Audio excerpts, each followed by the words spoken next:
The media spotlight has been focused on the growing militarization of police. This is the act of paramilitary thugs. Ever since the response to protests in Ferguson, Missouri in 2014. This is not the Middle East. The police in these dark pictures are throwing tear gas at neighbors. There are tens of thousands of SWAT team raids per year, but it didn't start out this way. Back in the old days, SWAT was used to only handle the most serious situations. Dynamite, tear gas, automatic rifles, and hand grenades. All were used today. The bloodiest and most massive gun battle in the history of Los Angeles. Now it's being used to handle all kinds of situations.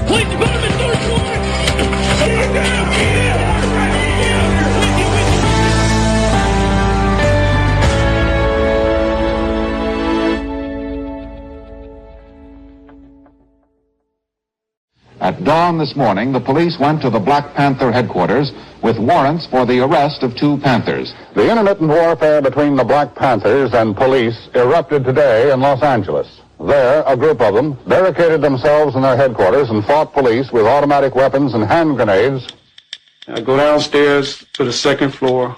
We heard all this noise, a helicopter. We jumped up. We grabbed the guns.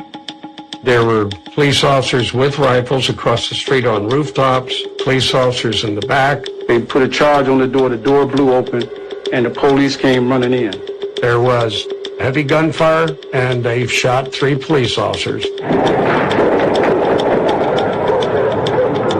We saw this little cloud come around the corner. When that tear gas hit you, it wasn't no joke. We were like rats in a hole being shot at for 4 or 5 hours. Freeman and 5 others surrendered to a police force like they'd never seen before. When I came out and I looked up, saw them in their black uniforms and everything, I'm like, yeah, who the hell is this? Black boots, black pants, black shirts. They did not look like police at all. That's because they were a new kind of cop, members of a special division of the Los Angeles Police Department who made their debut at the shootout. It was very similar to a military operation in the tactics and techniques we had to employ. 5-man SWAT teams, marksmen trained in special operations, were created to deal with extraordinary events, such as snipers, hostage situations, and other violent confrontations. The late Daryl Gates, former chief of the LAPD, came up with the name. His first thought was to call them Special Weapons Attack Teams. Someone wiser than I was said, no, you can't say attack. And when I thought about it, I thought, you're right. So it became Special Weapons and Tactics. The idea for SWAT teams was formed a few years earlier, after the police were caught off guard by the Watts riots and had to call in more than 14,000 National Guardsmen. Ron McCarthy was there. The riots in 1965 were a game changer. A good portion of South Los Angeles was burning to the ground. Powerless against snipers, looters, and arsonists operating in the dark, police and National Guardsmen had tried mostly to confine the disorder to the 42 square miles of this area. Police had no real strategy for how to respond, and were criticized for using excessive force. After 6 days, 31 civilians, 2 cops, and a fireman were dead. It was a formative experience for the LAPD because they realized that they needed well-trained, well-organized people that could handle that level of conflict. It wasn't until several years later that the LAPD SWAT team would cement its reputation on the national stage. Everything happened in a frantic 2 hours just before sundown. SWAT teams led the way as hundreds of cops and FBI agents moved in on a home where members of the Symbionese Liberation Army, a radical fringe group known for kidnapping heiress Patty Hearst, were hiding out. Police were receiving heavy weapons fire, which they returned.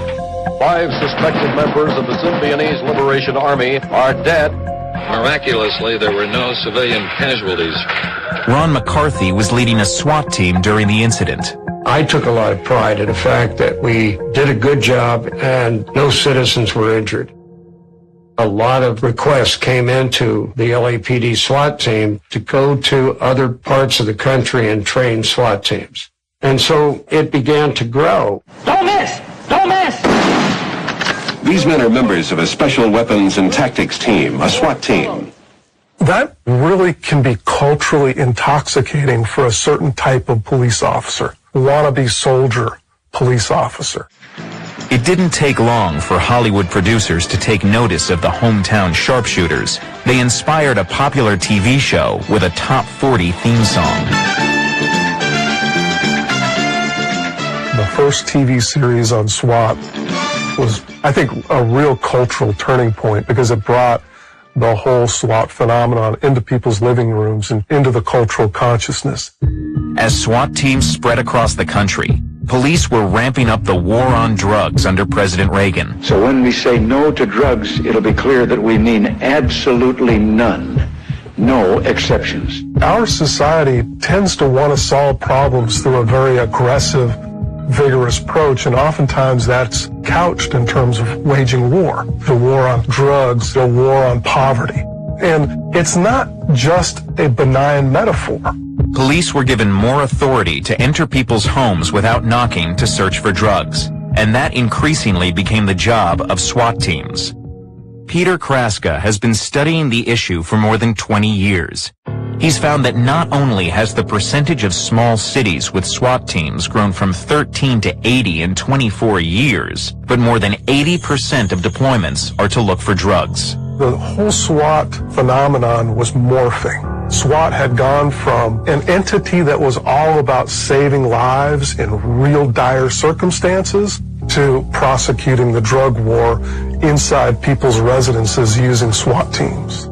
And they're more heavily armed, thanks to federal programs that allow the military to transfer surplus equipment to city and state police forces. The items are free or discounted. Humvees, helicopters, automatic weapons. The same kinds of things you would see in a military team, you would find in a SWAT team. They don't have to be a particular size police department. Basically, they just need to apply for these things. Proponents say a beefed-up force is necessary for many drug raids because they can turn violent.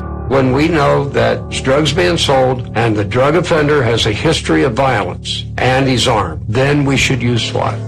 In addition, the threat of terrorism since 9/11 has accelerated the flow of weaponry to local police, as SWAT teams are often considered the front line of defense for national crises. Plenty of appreciation here in Boston for the SWAT team that swooped in and helped in this manhunt.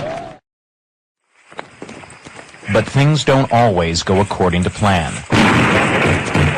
Columbia Police, search warrant! Columbia Police, search warrant! Case in point, the home of Shai Calvo in Berwyn Heights, Maryland, where a county SWAT team made what's called a dynamic entry. There were men dressed in black, masks and guns surrounding my house. I heard the sound of an explosion. It was the sound of my front door being blown open by a battering ram, and they came in shooting. Police believed they were about to bust an elaborate marijuana delivery scheme. A man immediately grabbed me, pulled my hands behind my back. My mother-in-law was laying face down on the floor with a gun to her head. My older black lab, Peyton, was in between us, laying in an enormous pool of his own blood.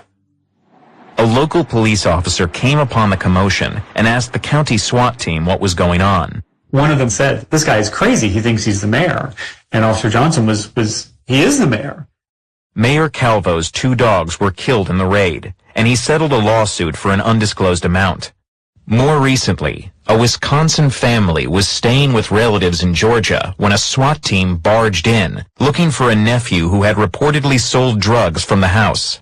They were asleep at 3 a.m. when the flashbang grenade came through the door. The grenade landed right in our baby's crib with him, where he was sleeping. It blew a big hole in his pillow. I begged the officer, please, he's scared, he's screaming, he needs me, let me comfort him. Police rushed the baby to the hospital. It would be hours before Alicia saw him again. When I walked into his room, I was so heartbroken.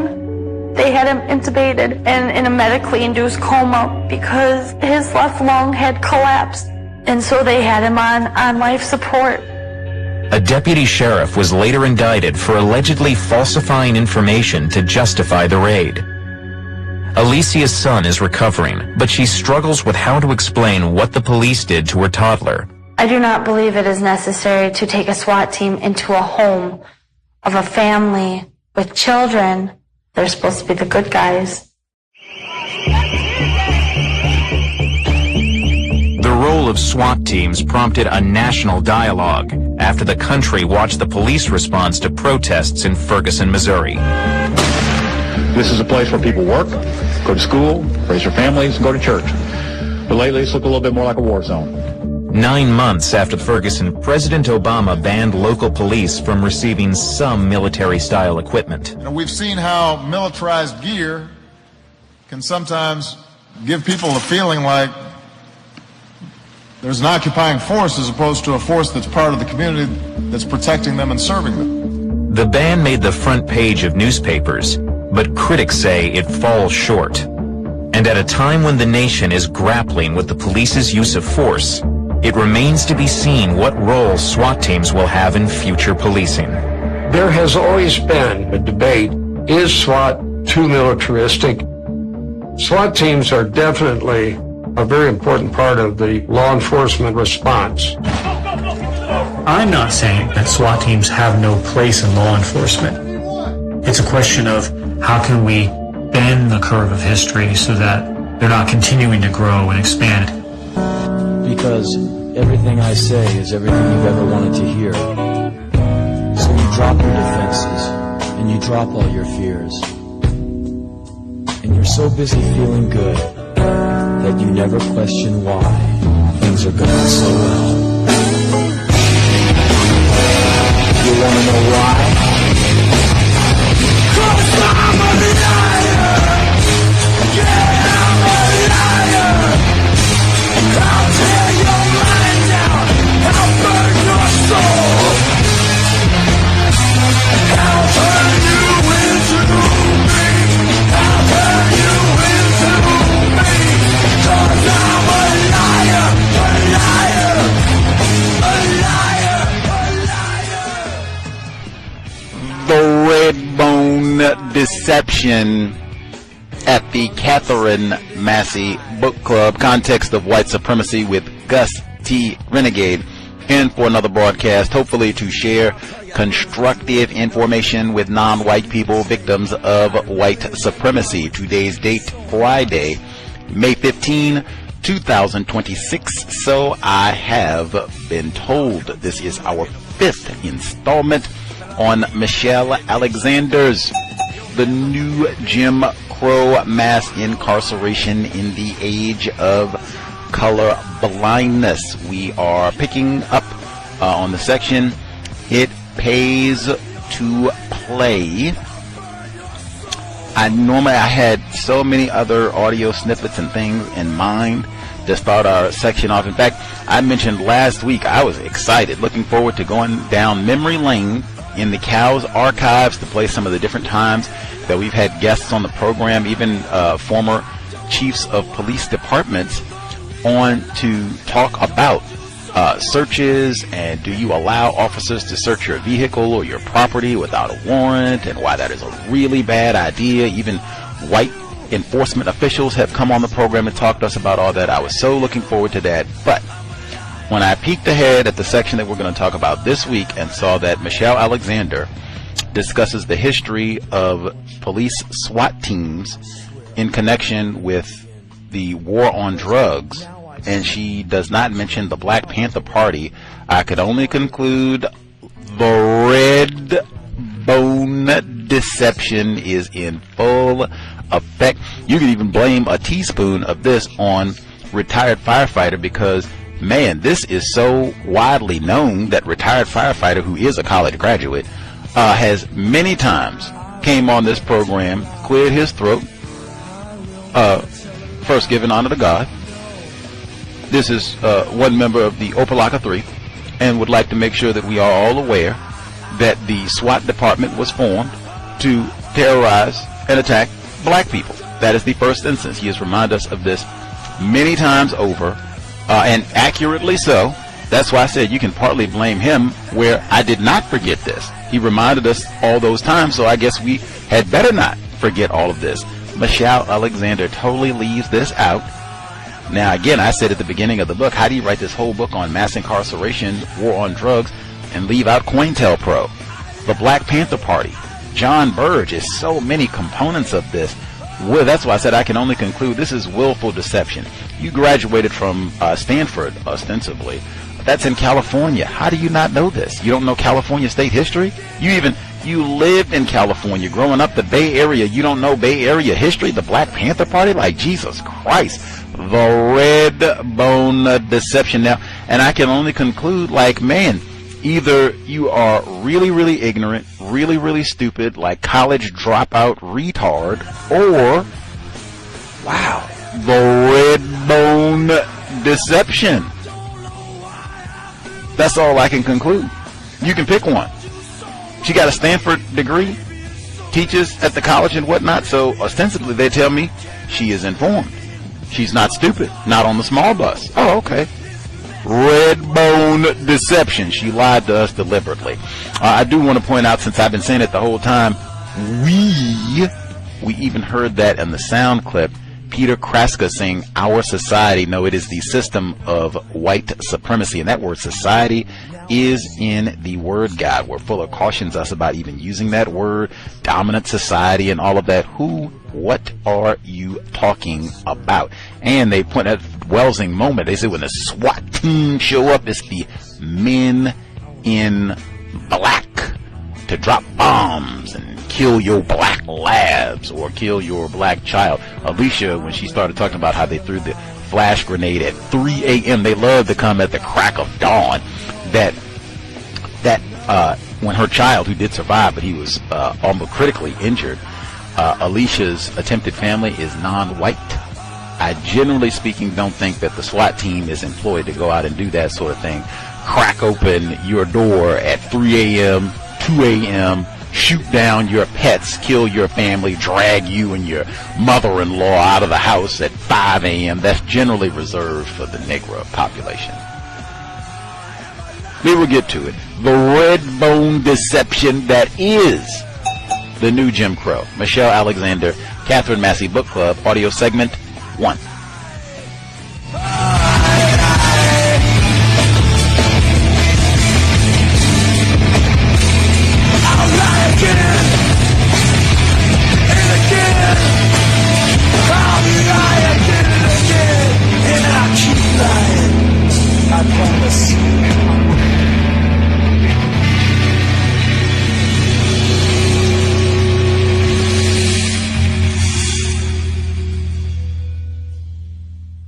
It pays to play.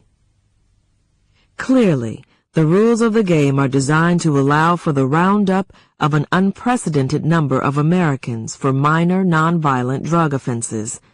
The number of annual drug arrests more than tripled between 1980 and 2005, as drug sweeps and suspicionless stops and searches proceeded in record numbers. Still, it is fair to wonder why the police would choose to arrest such an astonishing percentage of the American public for minor drug crimes. The fact that police are legally allowed to engage in a wholesale roundup of nonviolent drug offenders does not answer the question why they would choose to do so, particularly when most police departments have far more serious crimes to prevent and solve. Why would police prioritize drug law enforcement? Drug use and abuse is nothing new. In fact, it was on the decline, not on the rise, when the war on drugs began. So why make drug law enforcement a priority now? Once again, the answer lies in the system's design. Every system of control depends for its survival on the tangible and intangible benefits that are provided to those who are responsible for the system's maintenance and administration. This system is no exception. At the time the drug war was declared, illegal drug use and abuse was not a pressing concern in most communities. The announcement of a war on drugs was therefore met with some confusion and resistance within law enforcement, as well as among some conservative commentators. The federalization of drug crime violated the conservative tenet of states' rights and local control, as street crime was typically the responsibility of local law enforcement. Many state and local law enforcement officials were less than pleased with the attempt by the federal government to assert itself in local crime fighting, viewing the new drug war as an unwelcome distraction. Participation in the drug war required a diversion of resources away from more serious crimes, such as murder, rape, grand theft, and violent assault, all of which were of far greater concern to most communities than illegal drug use. The resistance within law enforcement to the drug war created something of a dilemma for the Reagan administration. In order for the war to actually work, that is, in order for it to succeed in achieving its political goals, it was necessary to build a consensus among state and local law enforcement agencies that the drug war should be a top priority in their hometowns. The solution? Cash. Huge cash grants were made to those law enforcement agencies that were willing to make drug law enforcement a top priority. The new system of control is traceable, to a significant degree, to a massive bribe offered to state and local law enforcement by the federal government. In 1988, at the behest of the Reagan administration, Congress revised the program that provides federal aid to law enforcement, renaming it the Edward Byrne Memorial State and Local Law Enforcement Assistant Program, after a New York City police officer who was shot to death while guarding the home of a drug case witness. The Byrne program was designed to encourage every federal grant recipient to help fight the war on drugs. Millions of dollars in federal aid have been offered to state and local law enforcement agencies willing to wage the war. This federal grant money has resulted in the proliferation of narcotics task forces, including those responsible for highway drug interdiction. Nationally, narcotics task forces make up about 40% of all Byrne grant funding. But in some states, as much as 90% of all Byrne grant funds go toward specialized narcotics task forces. In fact, it is questionable whether any specialized drug enforcement activity would exist in some states without the Byrne program. Other forms of valuable aid have been offered as well. The DEA has offered free training, intelligence, and technical support to state highway patrol agencies that are willing to commit their officers to highway drug interdiction. The Pentagon, for its part, has given away military intelligence and millions of dollars in firepower to state and local agencies willing to make the rhetorical war a literal one. Almost immediately after the federal dollars began to flow, law enforcement agencies across the country began to compete for funding, equipment, and training. By the late 1990s, the overwhelming majority of state and local police forces in the country had availed themselves of the newly available resources and added a significant military component to buttress their drug war operations. According to the Cato Institute, in 1997 alone, the Pentagon handed over more than 1.2 million pieces of military equipment to local police departments. Similarly, the National Journal reported that between January 1997 and October 1999, the agency handled 3.4 million orders of Pentagon equipment from over 11,000 domestic police agencies in all 50 states. Included in the bounty were 253 aircraft, including 6 and 7 passenger airplanes, UH-60 Black Hawk and UH-1 Huey helicopters, 7,856 M16 rifles, 181 grenade launchers, 8,131 bulletproof helmets, and 1,161 pairs of night vision goggles. A retired police chief in New Haven, Connecticut, told the New York Times, "I was offered tanks, bazookas, anything I wanted." Waging war. In barely a decade, the war on drugs went from being a political slogan to an actual war. Now that police departments were suddenly flush with cash and military equipment earmarked for the drug war, they needed to make use of their new resources. As described in a Cato Institute report, paramilitary units, most commonly called Special Weapons and Tactics, or SWAT teams, were quickly formed in virtually every major city to fight the drug war. SWAT teams originated in the 1960s and gradually became more common in the 1970s, but until the drug war, they were used rarely, primarily for extraordinary emergency situations such as hostage takings, hijackings, or prison escapes. That changed in the 1980s, when local law enforcement agencies suddenly had access to cash and military equipment specifically for the purpose of conducting drug raids. Today, the most common use of SWAT teams is to serve narcotics warrants, usually with forced, unannounced entry into the home. In fact, in some jurisdictions, drug warrants are served only by SWAT teams, regardless of the nature of the alleged drug crime. As the Miami Herald reported in 2002, police say they want SWAT teams in case of a hostage situation or a Columbine-type incident, but in practice the teams are used mainly to serve search warrants on suspected drug dealers. Some of these searches yield as little as a few grams of cocaine or marijuana. The rate of increase in the use of SWAT teams has been astonishing. In 1972, there were just a few hundred paramilitary drug raids per year in the United States. By the early 1980s, there were 3,000 annual SWAT deployments. By 1996, there were 30,000.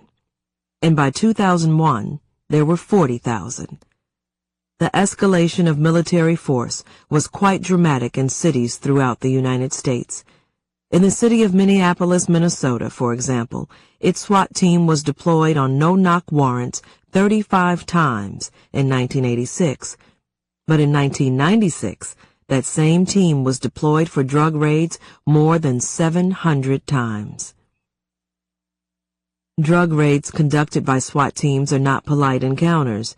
In countless situations in which police could easily have arrested someone or conducted a search without a military-style raid, police blast into people's homes, typically in the middle of the night, throwing grenades, shouting, and pointing guns and rifles at anyone inside, often including young children. In recent years, dozens of people have been killed by police in the course of these raids, including elderly grandparents and those who are completely innocent of any crime. Criminologist Peter Kraska reports that between 1989 and 2001, at least 780 cases of flawed paramilitary raids reached the appellate level, a dramatic increase over the 1980s when such cases were rare, or earlier when they were non-existent. Many of these cases involve people killed in botched raids. Alberta Sproul, a 57-year-old city worker from Harlem, is among the fallen. On May 16, 2003, a dozen New York City police officers stormed her apartment building on a no-knock warrant, acting on a tip from a confidential informant who told them a convicted felon was selling drugs on the 6th floor. The informant had actually been in jail at the time he said he'd bought drugs in the apartment, and the target of the raid had been arrested 4 days before. But the officers didn't check and didn't even interview the building superintendent. The only resident in the building was Alberta, described by friends as a devout churchgoer. Before entering, police deployed a flashbang grenade, resulting in a blinding, deafening explosion. Alberta went into cardiac arrest and died 2 hours later. The death was ruled a homicide, but no one was indicted. Those who survive SWAT raids are generally traumatized by the event. Not long after Sproul's death, Manhattan Borough President C. Virginia Fields held hearings on SWAT practices in New York City. According to the Village Voice, dozens of Black and Latino victims, nurses, secretaries, and former officers packed her chambers, airing tales, one more horrifying than the next. Most were unable to hold back tears as they described police ransacking their homes, handcuffing children and grandparents, putting guns to their heads, and being verbally and often physically abusive. In many cases, victims had received no follow-up from the NYPD, even to fix busted doors or other physical damage. Even in small towns, such as those in Dodge County, Wisconsin, SWAT teams treat routine searches for narcotics as a major battlefront in the drug war. In Dodge County, police raided the mobile home of Scott Bryant in April 1995 after finding traces of marijuana in his garbage. Moments after busting into the mobile home, police shot Bryant, who was unarmed, killing him. Bryant's 8-year-old son was asleep in the next room and watched his father die while waiting for an ambulance. The district attorney theorized that the shooter's hand had clenched in sympathetic physical reaction as his other hand reached for handcuffs. A spokesman for the Beretta Company called this unlikely because the gun's double-action trigger was designed to prevent unintentional firing. The Dodge County Sheriff compared the shooting to a hunting accident. SWAT raids have not been limited to homes, apartment buildings, or public housing projects. Public high schools have been invaded by SWAT teams in search of drugs. In November 2003, for example, police raided Stratford High School in Goose Creek, South Carolina. The raid was recorded by the school's surveillance cameras as well as a police camera. The tape shows students as young as 14 forced to the ground in handcuffs as officers in SWAT team uniforms and bulletproof vests aim guns at their heads and lead a drug-sniffing dog to tear through their book bags. The raid was initiated by the school's principal, who was suspicious that a single student might be dealing marijuana. No drugs or weapons were found during the raid, and no charges were filed. Nearly all of the students searched and seized were students of color. The transformation from community policing to military policing began in 1981, when President Reagan persuaded Congress to pass the Military Cooperation with Law Enforcement Act, which encouraged the military to give local, state, and federal police access to military bases, intelligence, research, weaponry, and other equipment for drug interdiction. That legislation carved a huge exception to the Posse Comitatus Act, the Civil War-era law prohibiting the use of the military for civilian policing. It was followed by Reagan's National Security Decision Directive, which declared drugs a threat to U.S. national security and provided for yet more cooperation between local, state, and federal law enforcement. In the years that followed, Presidents George Bush and Bill Clinton enthusiastically embraced the drug war and increased the transfer of military equipment, technology, and training to local law enforcement, contingent, of course, on the willingness of agencies to prioritize drug law enforcement and concentrate resources on arrests for illegal drugs. The incentives program worked. Drug arrests skyrocketed. As SWAT teams swept through urban housing projects, highway patrol agencies organized drug interdiction units on the freeways, and stop-and-frisk programs were set loose on the streets.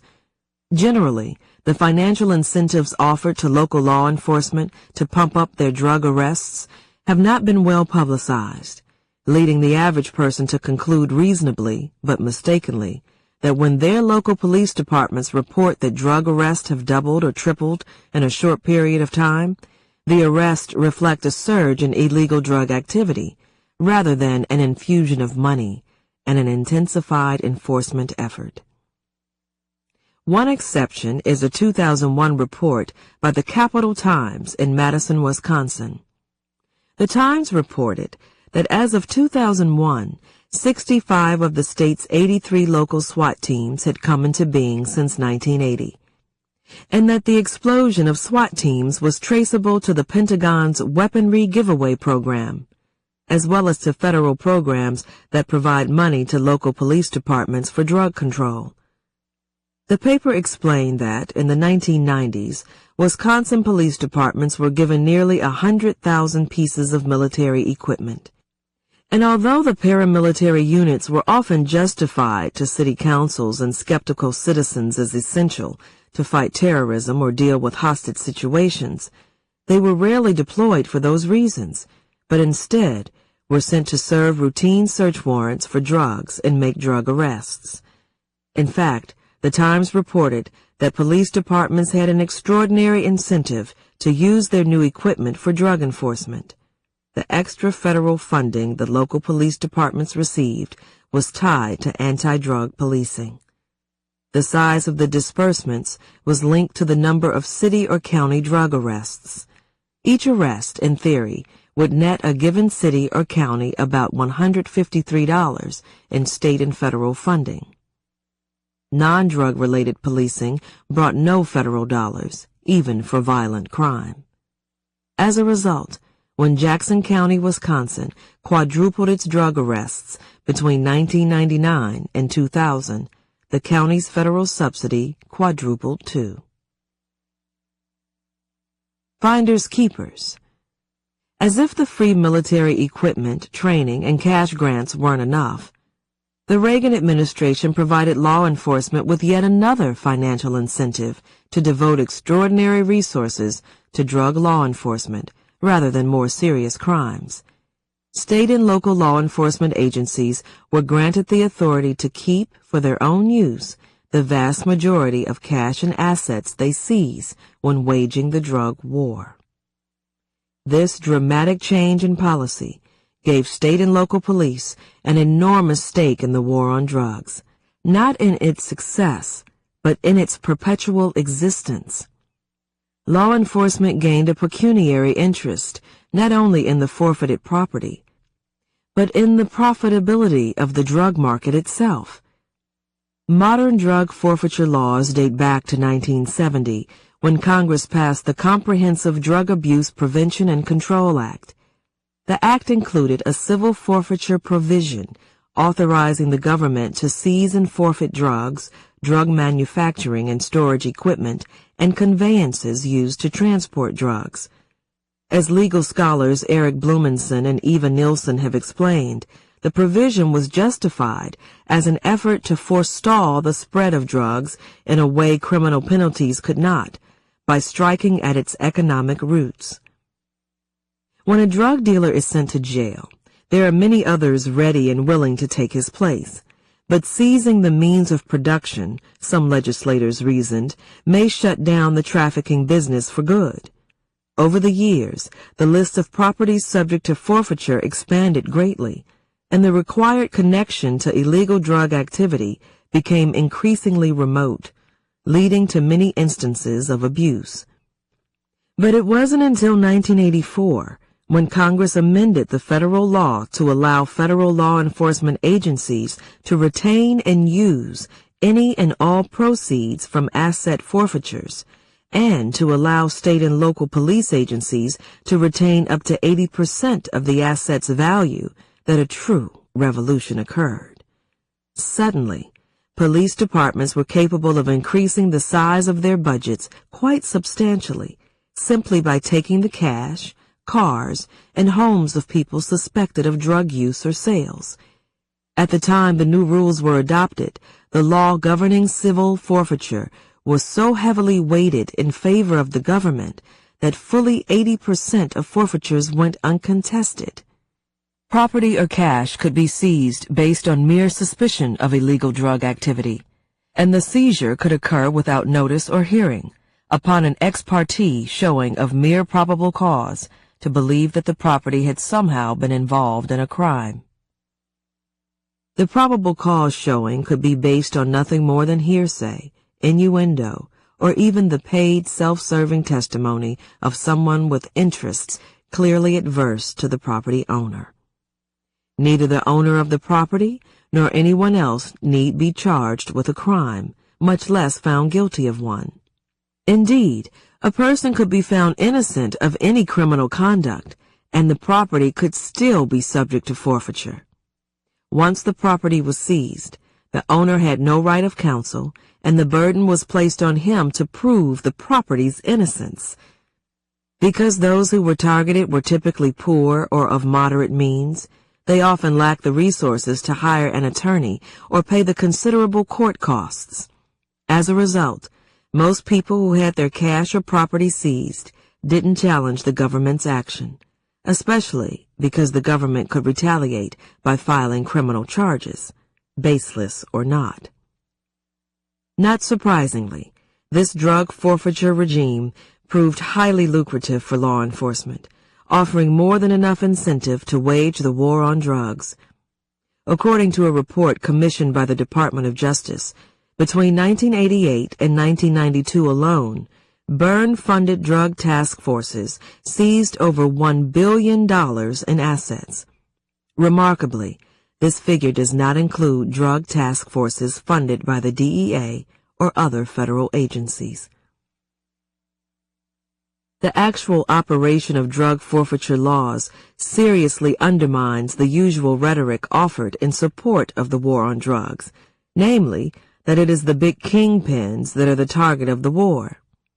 Drug war forfeiture laws are frequently used to allow those with assets to buy their freedom, while drug users and small-time dealers with few assets to trade are subjected to lengthy prison terms. In Massachusetts, for example, an investigation by journalists found that on average, a payment of $50,000 in drug profits won a 6.3-year reduction in a sentence for dealers, while agreements of $10,000 or more brought elimination or reduction of trafficking charges in almost 3/4 of such cases. Federal drug forfeiture laws are one reason, Blumenson and Nielsen note, why state and federal prisons now confine large numbers of men and women who had relatively minor roles in drug distribution networks, but few of their bosses. The shakedown. Quite predictably, the enormous economic rewards created by both the drug war forfeiture and Byrne grant laws has created an environment in which a very fine line exists between the lawful and the unlawful taking of other people's money and property. A line so thin that some officers disregard the formalities of search warrants, probable cause, and reasonable suspicion altogether.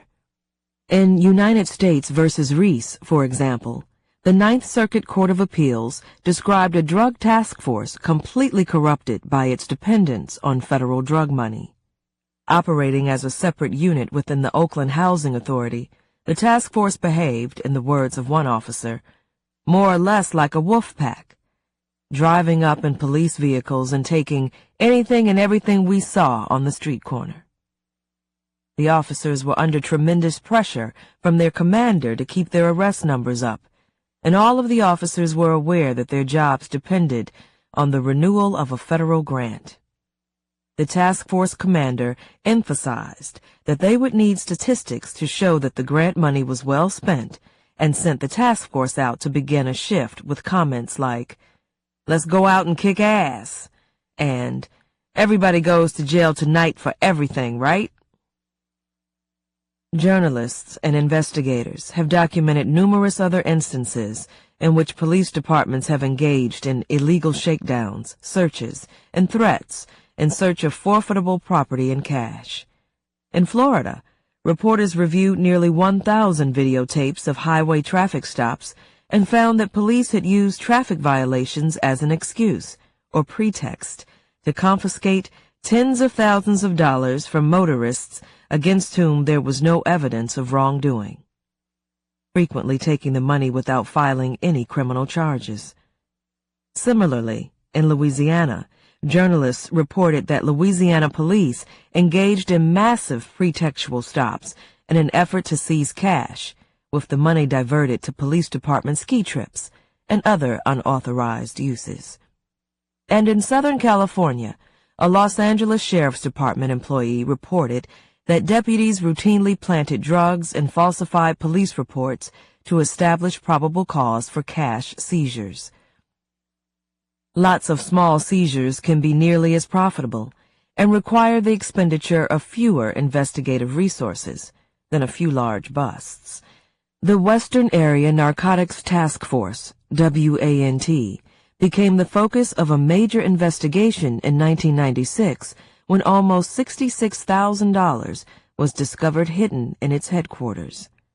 The investigation revealed that the task force seized large amounts of money, but also small amounts, and then dispensed it freely, unconstrained by reporting requirements or the task force mission. Some seizures were as small as 8 cents. Another seizure of 93 cents prompted the local newspaper to observe that once again the officers were taking whatever the suspects were carrying, even though by no stretch could pocket change be construed to be drug money. In 2000, Congress passed the Civil Asset Forfeiture Reform Act, which was meant to address many of the egregious examples of abuse of civil forfeiture. Some of the most widely cited examples involved wealthy whites whose property was seized. One highly publicized case involved a reclusive millionaire, Donald Scott, who was shot and killed when a multi-agency task force raided his 200-acre Malibu ranch purportedly in search of marijuana plants. They never found a single marijuana plant in the course of the search. A subsequent investigation revealed that the primary motivation for the raid was the possibility of forfeiting Scott's property. If the forfeiture had been successful, it would have netted the law enforcement agencies about $5 million in assets. In another case, William Munnerlyn had his Learjet seized by the DEA after he inadvertently used it to transport a drug dealer. Though charges were dropped against him within 72 hours, the DEA refused to return his Learjet. Only after 5 years of litigation and tens of thousands of dollars in legal fees was he able to secure return of his jet. When the jet was returned, it had sustained $100,000 worth of damage. Such cases were atypical, but got the attention of Congress. The Reform Act resulted in a number of significant due process changes, such as shifting the burden of proof onto the government, eliminating the requirement that an owner post a cost bond, and providing some minimal hardship protections for innocent parties who stand to lose their homes. These reforms, however, don't go nearly far enough. Arguably, the most significant reform is the creation of an innocent owner defense. Prior to the Reform Act, the Supreme Court had ruled that the guilt or innocence of the property's owner was irrelevant to the property's guilt, a ruling based on the archaic legal fiction that a piece of property could be guilty of a crime. The Act remedied this insanity to some extent. It provides an innocent owner defense to those whose property has been seized. However, the defense is seriously undermined by the fact that the government's burden of proof is so low. The government need only establish by a preponderance of the evidence that the property was involved in the commission of a drug crime. This standard of proof is significantly lower than the clear and convincing evidence standard contained in an earlier version of the legislation, and it is far lower than the proof beyond a reasonable doubt standard for criminal convictions. Once the government meets this minimal burden, the burden then shifts to the owner to prove that she did not know of the conduct giving rise to the forfeiture, or that she did all that reasonably could be expected under the circumstances to terminate such use of the property. This means, for example, that a woman who knew that her husband occasionally smoked pot could have her car forfeited to the government because she allowed him to use her car. Because the car was guilty of transporting someone who had broken a drug law at some time, she could legally lose her only form of transportation, even though she herself committed no crime. Indeed, women who are involved in some relationship with men accused of drug crimes, typically husbands or boyfriends, are among the most frequent claimants in forfeiture proceedings. Courts have not been forgiving of women in these circumstances, frequently concluding that the nature and circumstances of the marital relationship may give rise to an inference of knowledge by the spouse claiming innocent ownership. There are other problems with this framework, not the least of which being that the owner of the property is not entitled to the appointment of counsel in the forfeiture proceeding, unless he or she has been charged with a crime. The overwhelming majority of forfeiture cases don't involve any criminal charges, so the vast majority of people who have their cash, cars, or homes seized must represent themselves in court against the federal government. Oddly, someone who has actually been charged with a crime is entitled to the appointment of counsel in civil forfeiture proceedings, but those whose property has been forfeited but whose conduct did not merit criminal charges are on their own. This helps to explain why up to 90% of forfeiture cases in some jurisdictions are not challenged. Most people simply cannot afford the considerable cost of hiring an attorney. Even if the cost is not an issue, the incentives are all wrong. If the police seized your car worth $5,000 or took $500 cash from your home, would you be willing to pay an attorney more than your assets are worth to get them back? If you haven't been charged with a crime, are you willing to risk the possibility that fighting the forfeiture might prompt the government to file criminal charges against you? The greatest failure of the Reform Act, however, has nothing to do with one's due process rights once property has been seized in a drug investigation. Despite all of the new procedural rules and formal protections, the law does not address the single most serious problem associated with drug war forfeiture laws: the profit motive in drug law enforcement. Under the new law, drug busts motivated by the desire to seize cash, cars, homes, and other property are still perfectly legal. Law enforcement agencies are still allowed, through revenue-sharing agreements with the federal government, to keep seized assets for their own use. Clearly, so long as law enforcement is free to seize assets allegedly associated with illegal drug activity without ever charging anyone with a crime, local police departments, as well as state and federal law enforcement agencies, will continue to have a direct pecuniary interest in the profitability and longevity of the drug war. The basic structure of the system remains intact. None of this is to suggest that the financial rewards offered for police participation in the drug war are the only reason that law enforcement decided to embrace the war with zeal. Undoubtedly, the political and cultural context of the drug war, particularly in the early years, encouraged the roundup. When politicians declare a drug war, the police, our domestic warriors, undoubtedly feel some pressure to wage it, but it is doubtful that the drug war would have been launched with such intensity on the ground but for the bribes offered for law enforcement's cooperation. Today the bribes may no longer be necessary, now that the SWAT teams, the multi-agency drug task forces, and the drug enforcement agenda have become a regular part of federal, state, and local law enforcement. It appears the drug war is here to stay. Funding for the Burge-sponsored drug task forces had begun to dwindle during President Bush's tenure, but Barack Obama, as a presidential candidate, promised to revive the Burge grant program, claiming that it is critical to creating the anti-drug task forces our communities need. Relatively little organized opposition to the drug war currently exists, and any dramatic effort to scale back the war may be publicly condemned as soft on crime. The war has become institutionalized. It is no longer a special program or politicized project. It is simply the way things are done. Legal misrepresentation. So far, we have seen that the legal rules governing the drug war ensure that extraordinary numbers of people will be swept into the criminal justice system, arrested on drug charges, often for very minor offenses. But what happens after arrest? How does the design of the system help to ensure the creation of a massive undercast?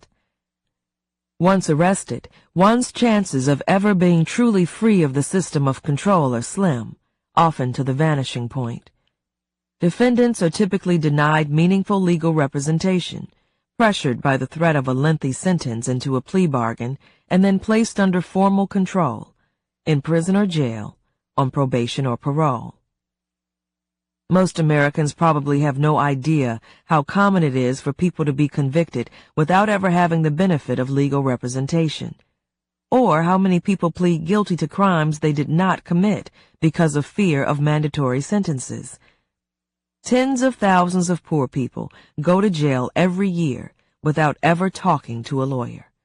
And those who do meet with a lawyer for a drug offense often spend only a few minutes discussing their case and options before making a decision that will profoundly affect the rest of their lives.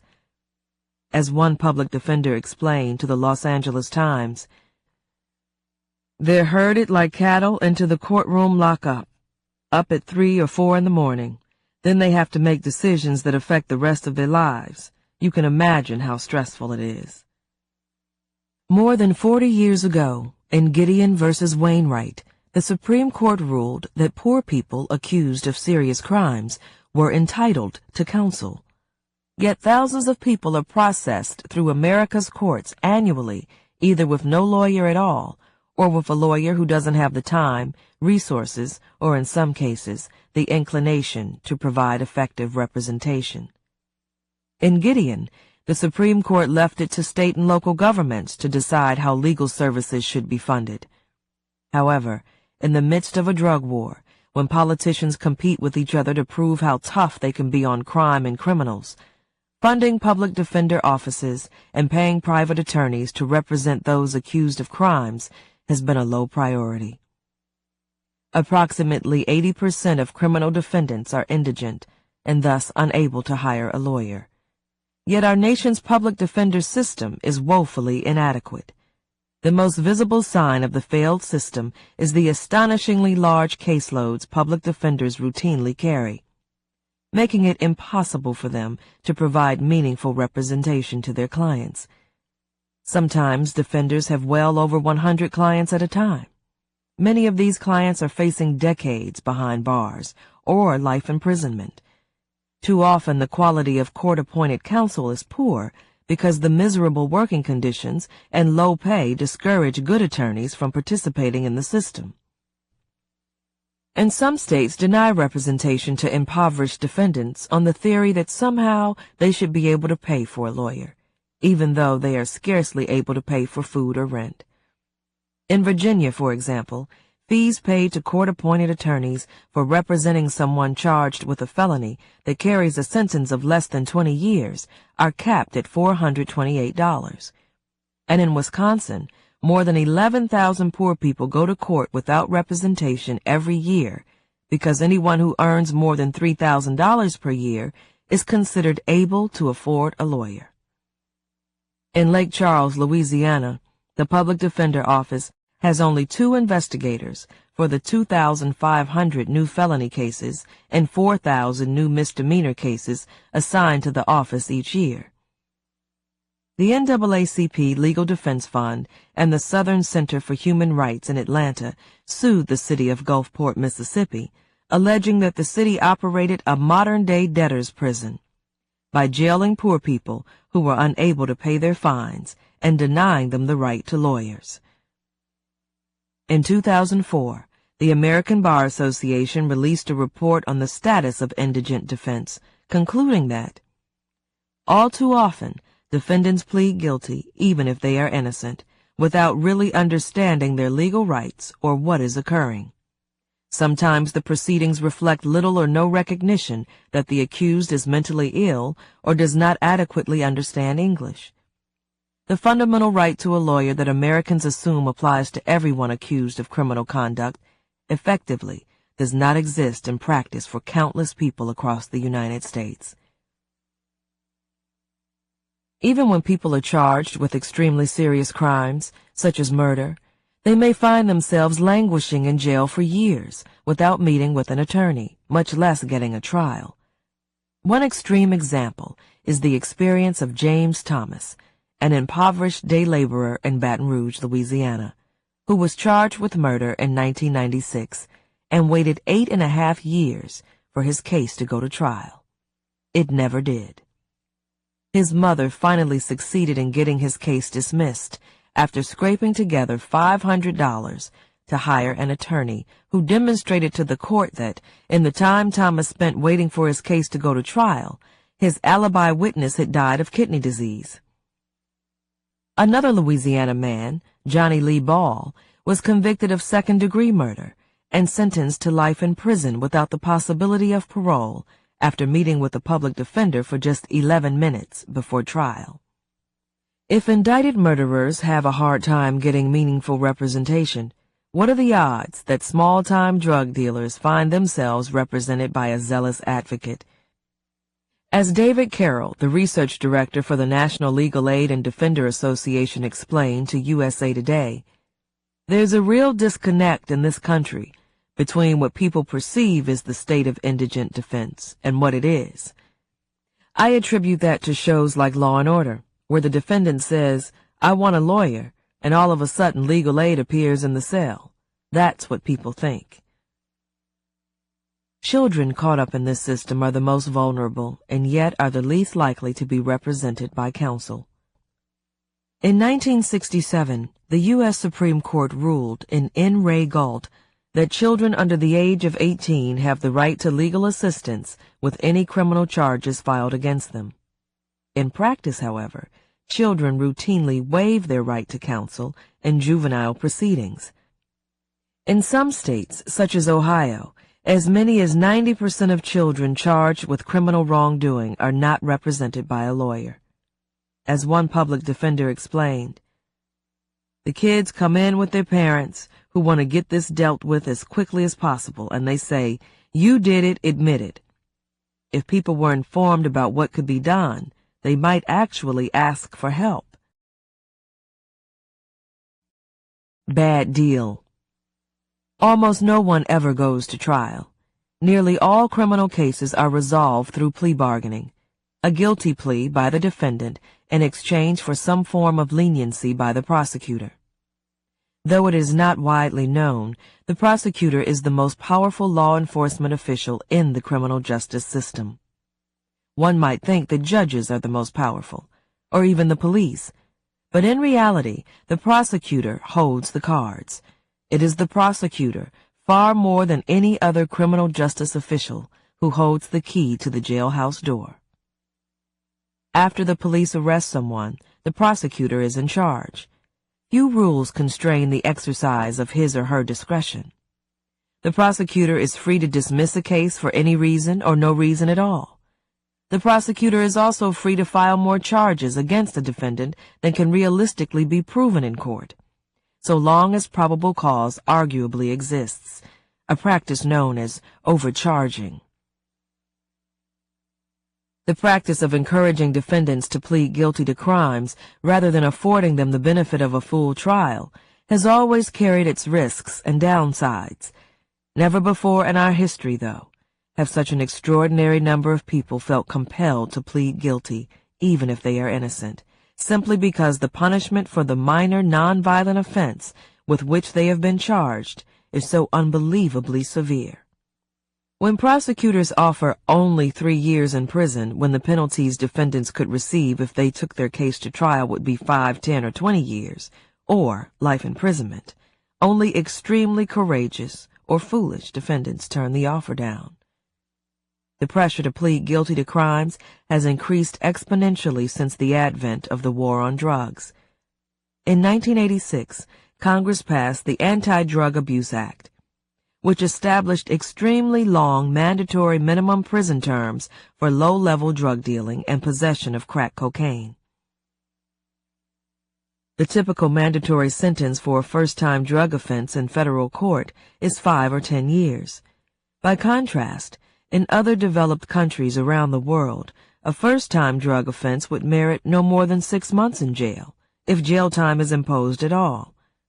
State legislatures were eager to jump on the Get Tough bandwagon, passing harsh drug laws, as well as 3 strikes laws mandating a life sentence for those convicted of any third offense.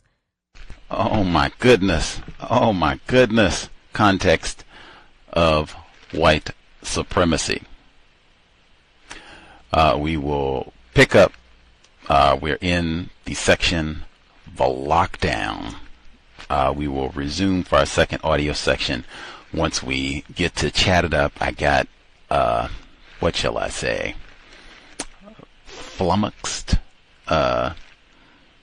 distracted, as I was, gee whiz, man, I hate this book for so many reasons, but I got flummoxed as I was trying to confirm a bit of information that we just read, which kind of threw me off from the exact stop point, but I'm not lost in our bad deal section. Just wow, flipping Michelle Alexander. Okay, and I can even point exactly where I got flummoxed at. So before she gets to the subsection, the bad deal,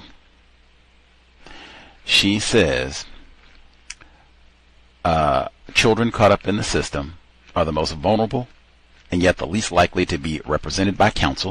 In 1967, the U.S. Supreme Court ruled in re Galt that children under the age of 18 have the right to legal assistance with any criminal charges filed against them. In practice, however, children routinely waive, in quotes, their right to counsel in juvenile proceedings. In some states, such as Ohio, as many as 90% of children charged with criminal wrongdoing are not represented by a lawyer.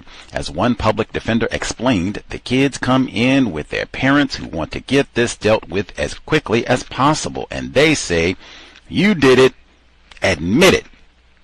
If people were informed about what could be done, they might actually ask for help. Since did we hear Columbine invoked this week? I could swear I heard Dill Reb invoked. We did do some studying on what happened in Littleton. I do not remember Sue Klebold and them said, "Hey, Dill, you did it. Fess up. Get on up there. You wrote that paper talking about shooting all them people down. You did it. Admit it."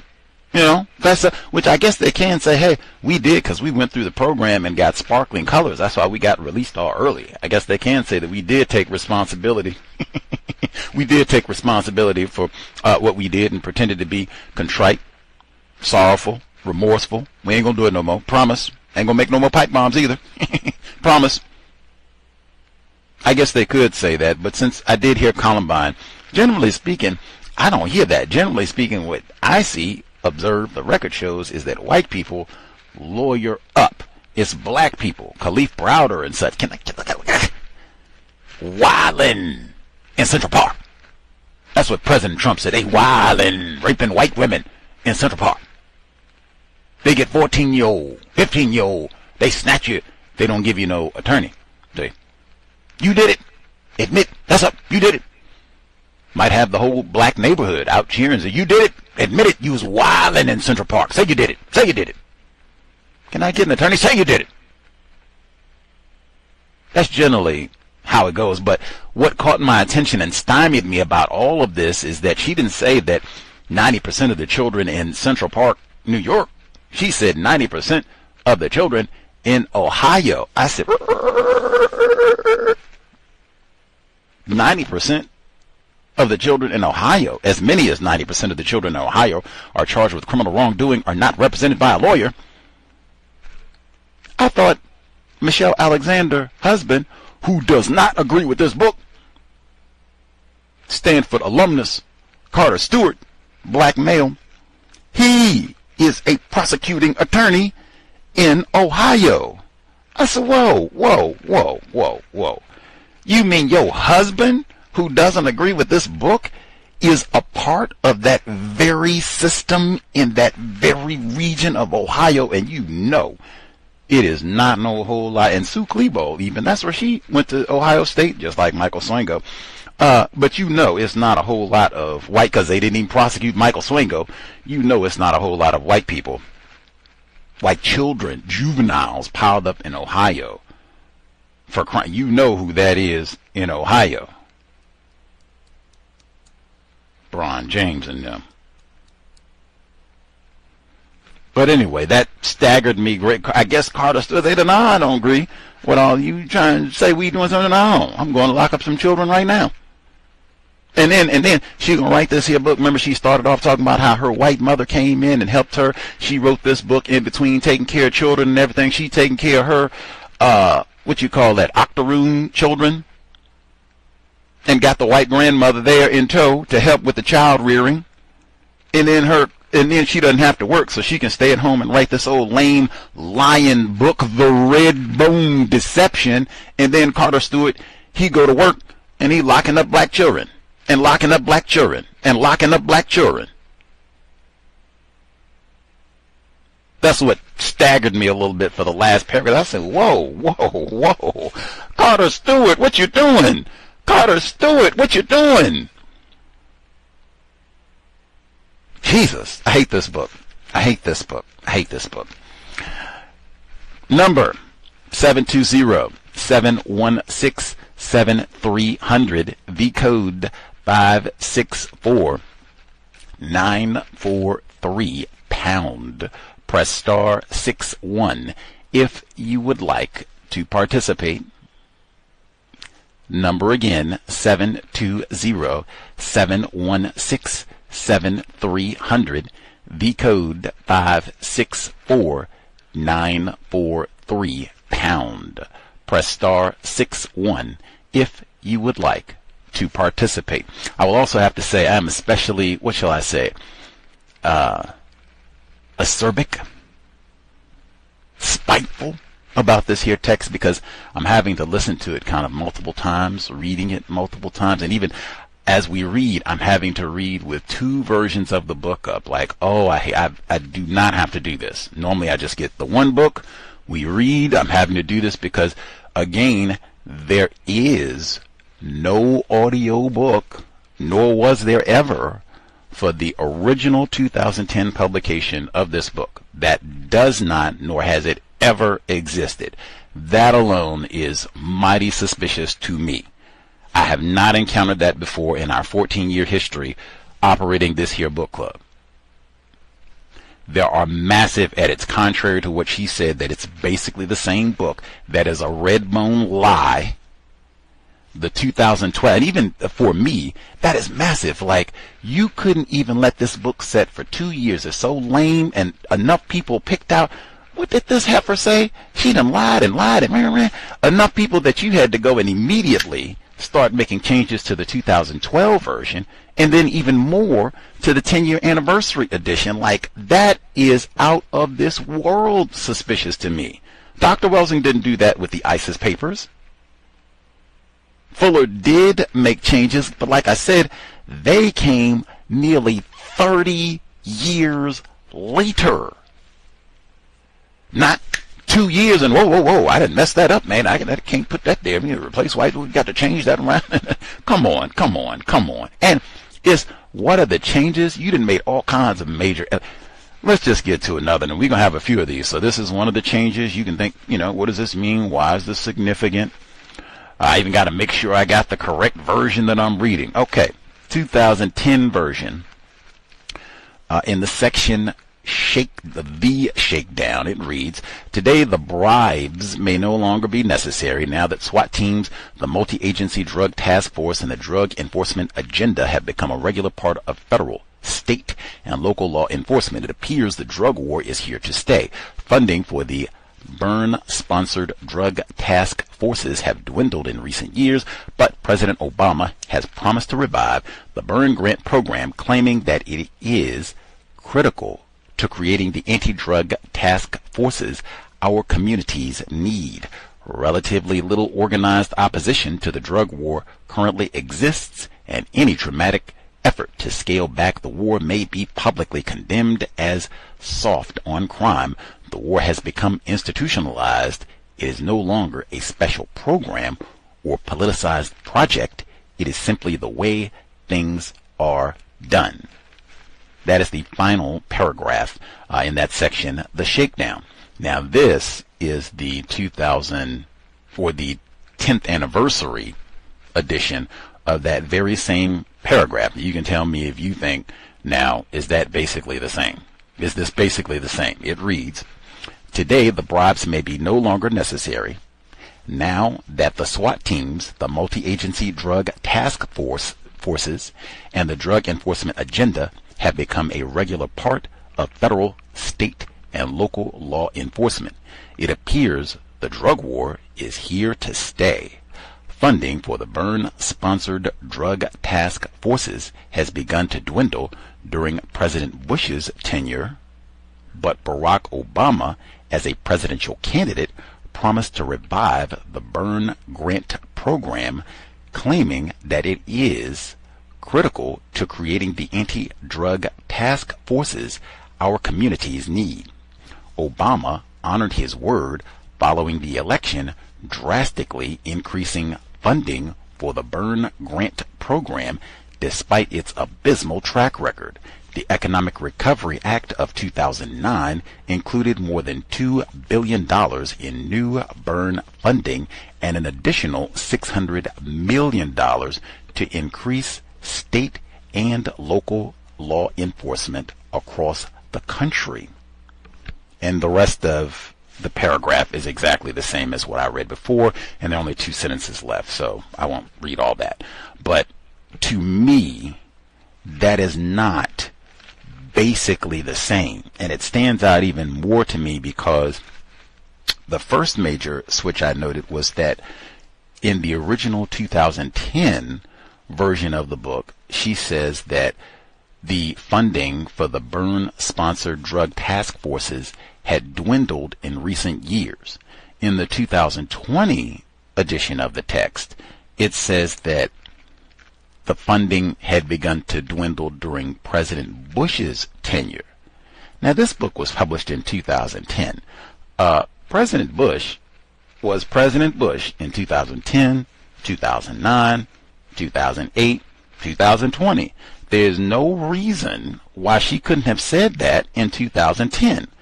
Why is it vague, nebulous? You can't specify during President Bush's tenure. Originally, you got to go back and get that in the edit, and then all of this, even about candidate Obama, and then what President Obama did in his first year in office. Hey, this book was published in 2010. Now, I'm very aware, many authors that we've talked to on this program, they will say that generally it takes about a year, maybe even longer, for a book to go through the whole editing process from the time that you get it finished and all of that. I got it.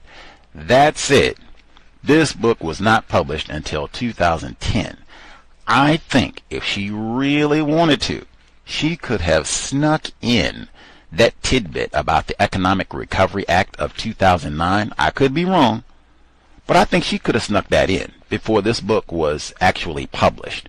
Now, she might say, nope, I didn't have a chance, and blah, blah, blah, and it had already gone off to be edited, and we could just, couldn't make any final changes by the time that he had done all that. That might be true. It was published very early in 2010. That could be true. But some of this, that's not the case. Some of this, if you wanted to say all that information and data was present early enough for her to have included President Bush or whatever else she wanted to about the funding. And there's so many changes like that in this book, whether it's to be more radical, have a more aggressive critique. If somebody said something, there's so many of these changes in the book to try to patch and recover because the scholarship is so slipshod and defective. At minimum, that's deceptive. And even with all these corrections and additions, she still has massive out-of-this-world lies and errors in this text. Anyway, that's one of the changes, and there will be another gigantic edit to come. That's why I said even kind of keep that in mind. Like, is this basically the same book? The email, untiljustice@gmail.com. Let's see. We'll check and see folks who dialed in with commentary, and then our emails as well for folks who wrote in. Our caller 5962 should be with us, *61 for other folks if you have commentary to share. Hey, yes, can I be heard? Yes, sir. Your volume is a little low. If you could speak up a bit, that would be great. Oh, okay. Can you hear me now? That is a tad better. All right. Yeah, so I just thought that, first of all, again, with the beginning of this, where we started at, it pays to play. Just again, this isn't a game. This is a global system of domination. So I'm not quite sure where the playing is happening. I don't think there's any playing happening at all.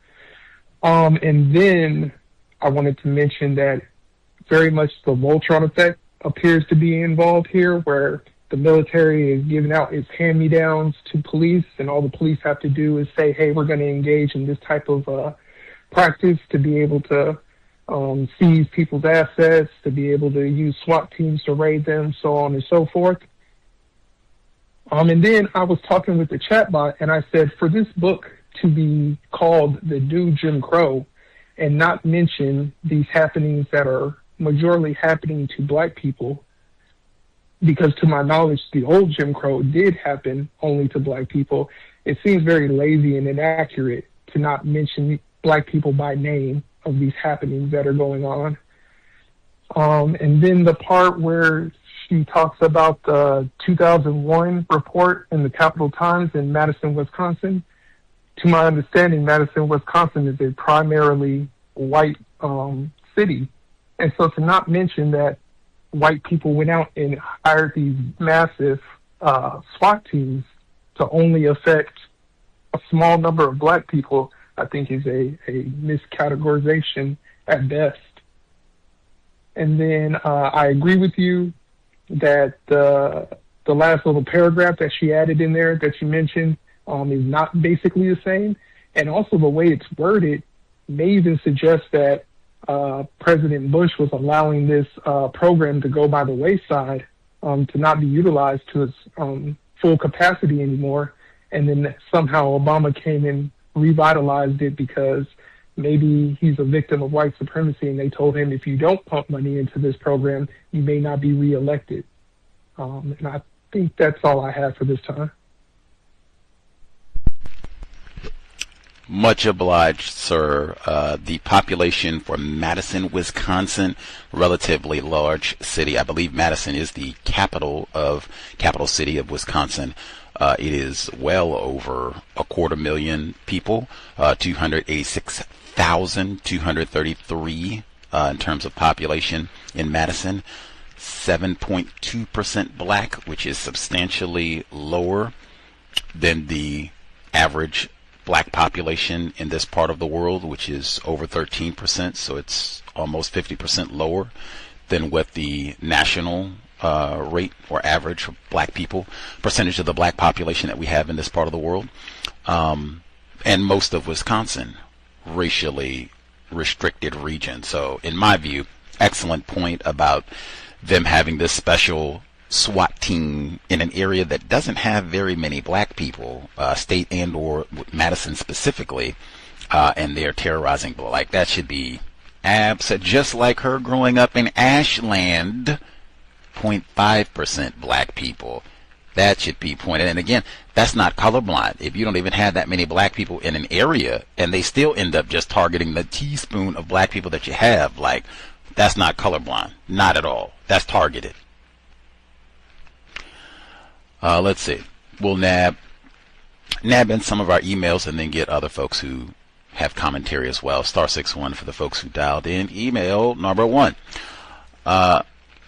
Listener wrote in, enjoying this reread of The New Jim Crow, which I have a 2010 hardcover and 2011 paperback version, which are not the same books.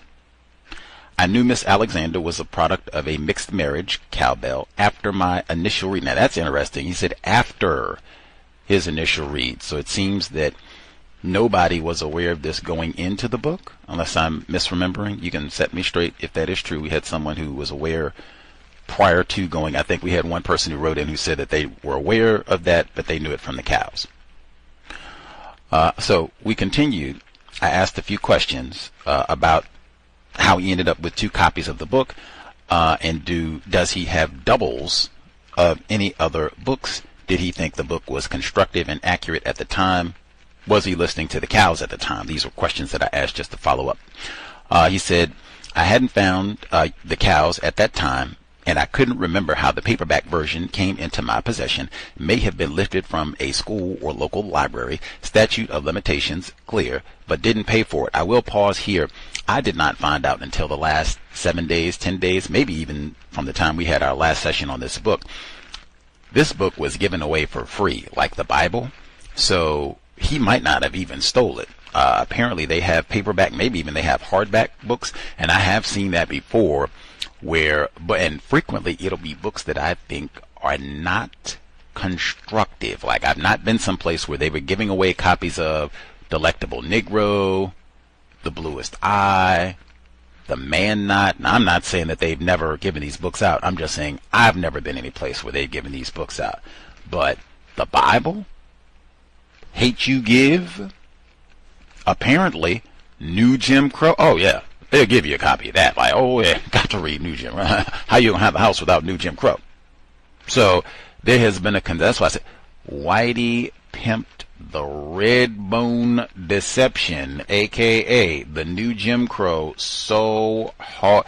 Black people who don't even read, black people who don't even own books, they got this book. Black people who don't even read nonfiction, they got this book.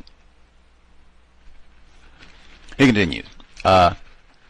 It's the only book I have it's the only book I have a hard cover and a soft cover for. The only book I have a hard cover and a soft cover for. The only book I have a hard cover and a soft cover for. Not even the Bible, not the Quran, not the code book, not the ISIS papers. The red bone deception.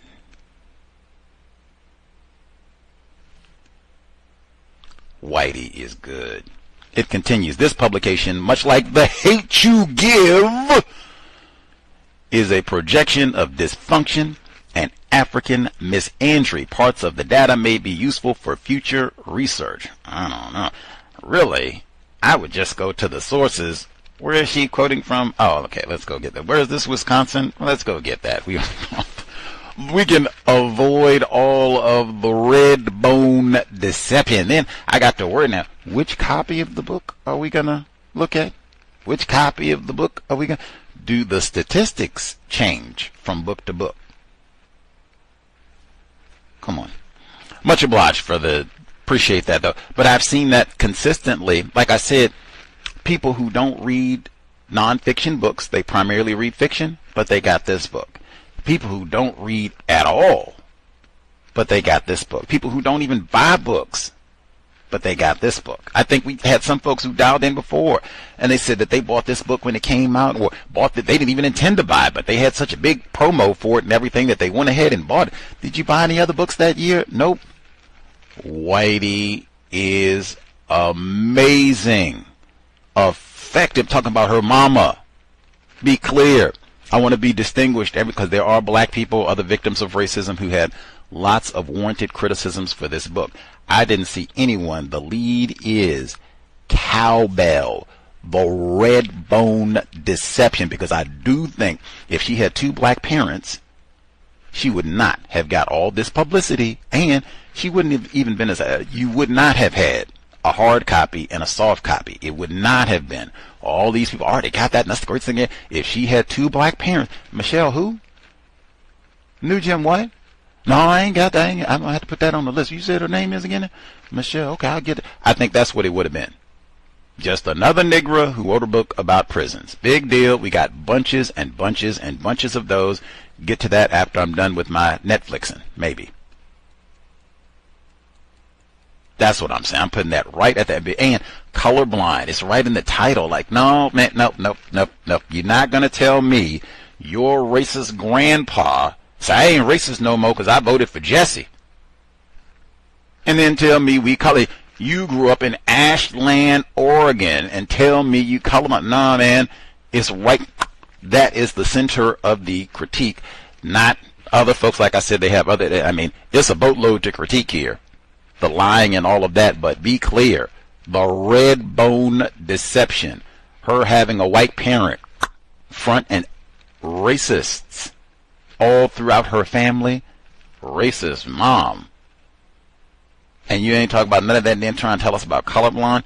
Back up, man. Oregon better not pop up in this book. Let's see. Much obliged for the commentary, sir. Let me make sure I didn't miss any folks. Dialed in *61 if you have commentary, and then we'll get our other emails. I'll get in one more email, in fact, so we don't get behind. Email number 2. Greetings, Gus, Cal's audience. I listened to your interview with Lacey Schwartz. Cal, and she is a liar, Jesus Christ. Woo, that is one. If I could get a do-over of a program, that is one, where she did the documentary film Little White Lie. This is enormous white lies with red bone deception. But she did that documentary, and it had not been released publicly when she was a guest on the program. They had private screenings and such, but I was able to see it about a month or so after she was a guest on the program, where I had asked her I had asked her a question about growing up. Did the people around her think she was white? And she lied and said that the people around her, white people, when she was growing up, they thought she was white. In the documentary, they talked to some of the white people who grew up around her, and they say, oh no, we thought she was adopted. We thought whatever about her, those are her biological. Nah, we didn't believe that. We thought she was adopted or whatever, but we knew, she ain't no white person. Like, they say this directly in the documentary. It's like, you lying heifer. Like, don't lie to other non-white people. If you're going to be that cowardly, don't make a documentary. I mean, and at minimum, don't come lying to no black people when they ask you about this. Like, why are you lying about that?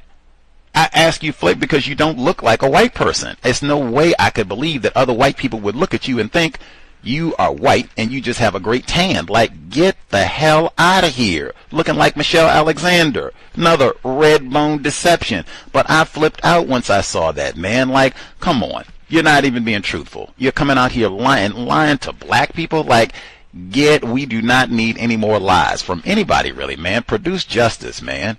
Reveal truth. That's what especially if we're going to talk about racism. And if you can't do that, shut up and sit down. That's why Dorothy Roberts, top of the list, the mixed, same thing. Red, and she has a white parent, and then wrote a book about it. The red bone deception. We got many volumes.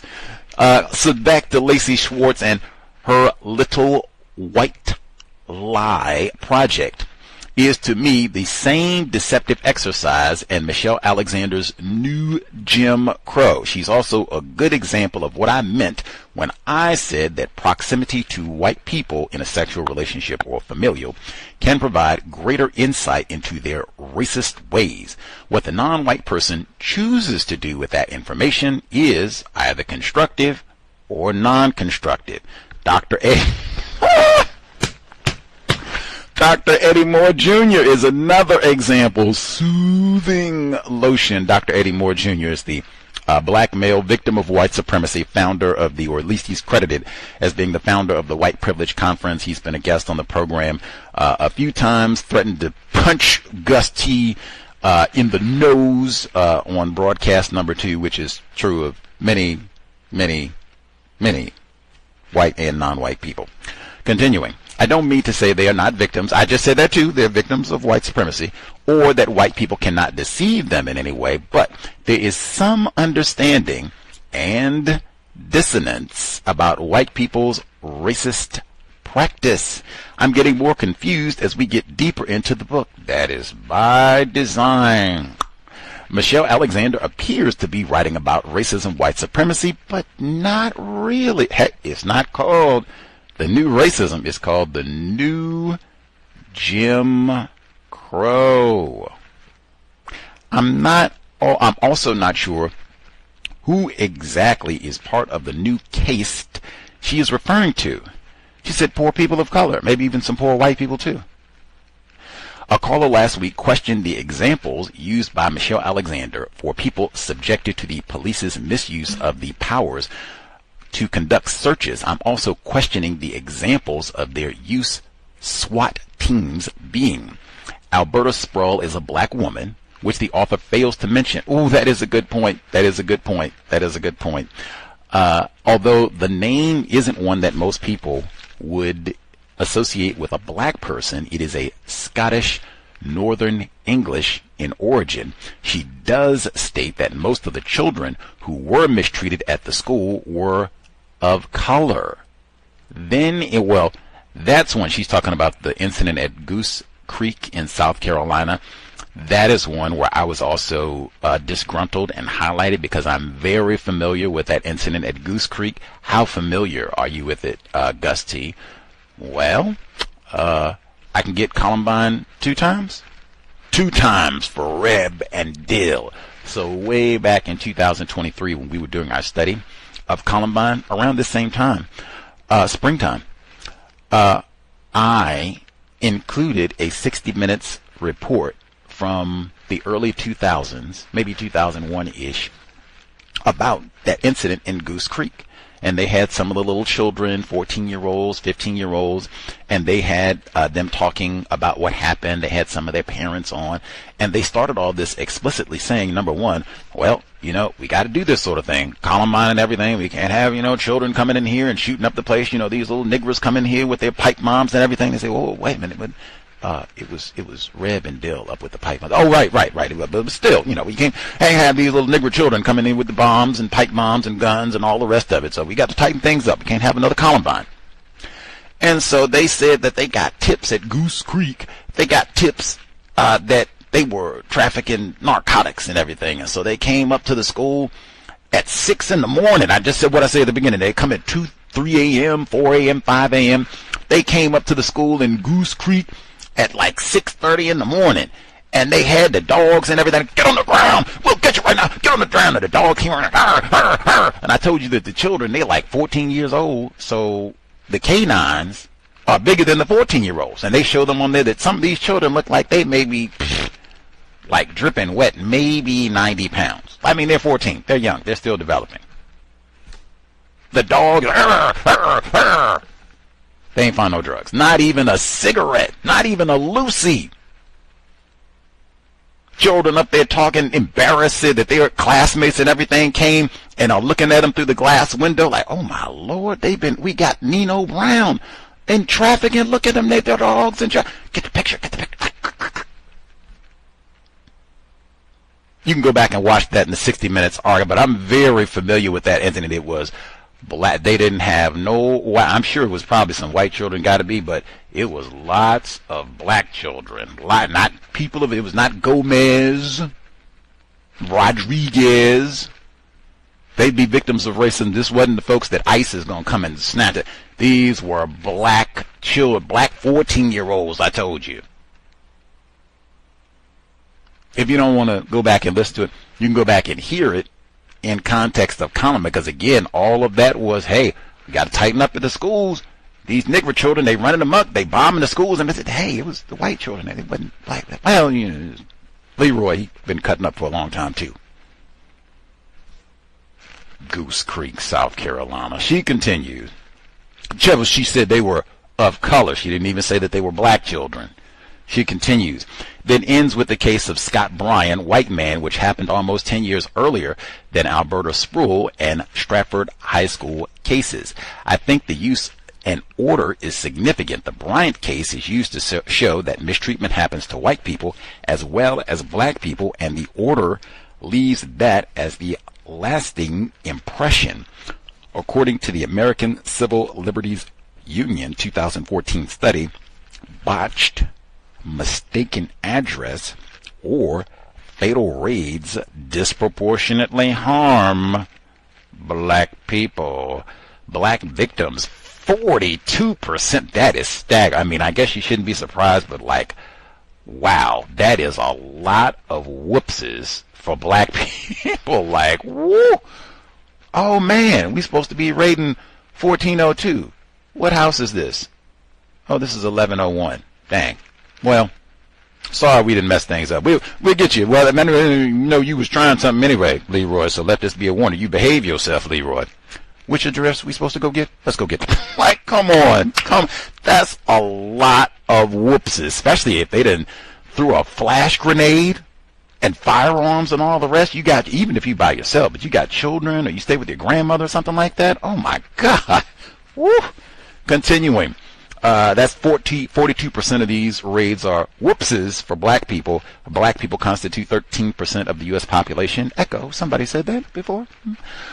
White people, 20% of the whoopses, and Latino so-called are 12% of the whoopses. I suspect they also would be classified as not white.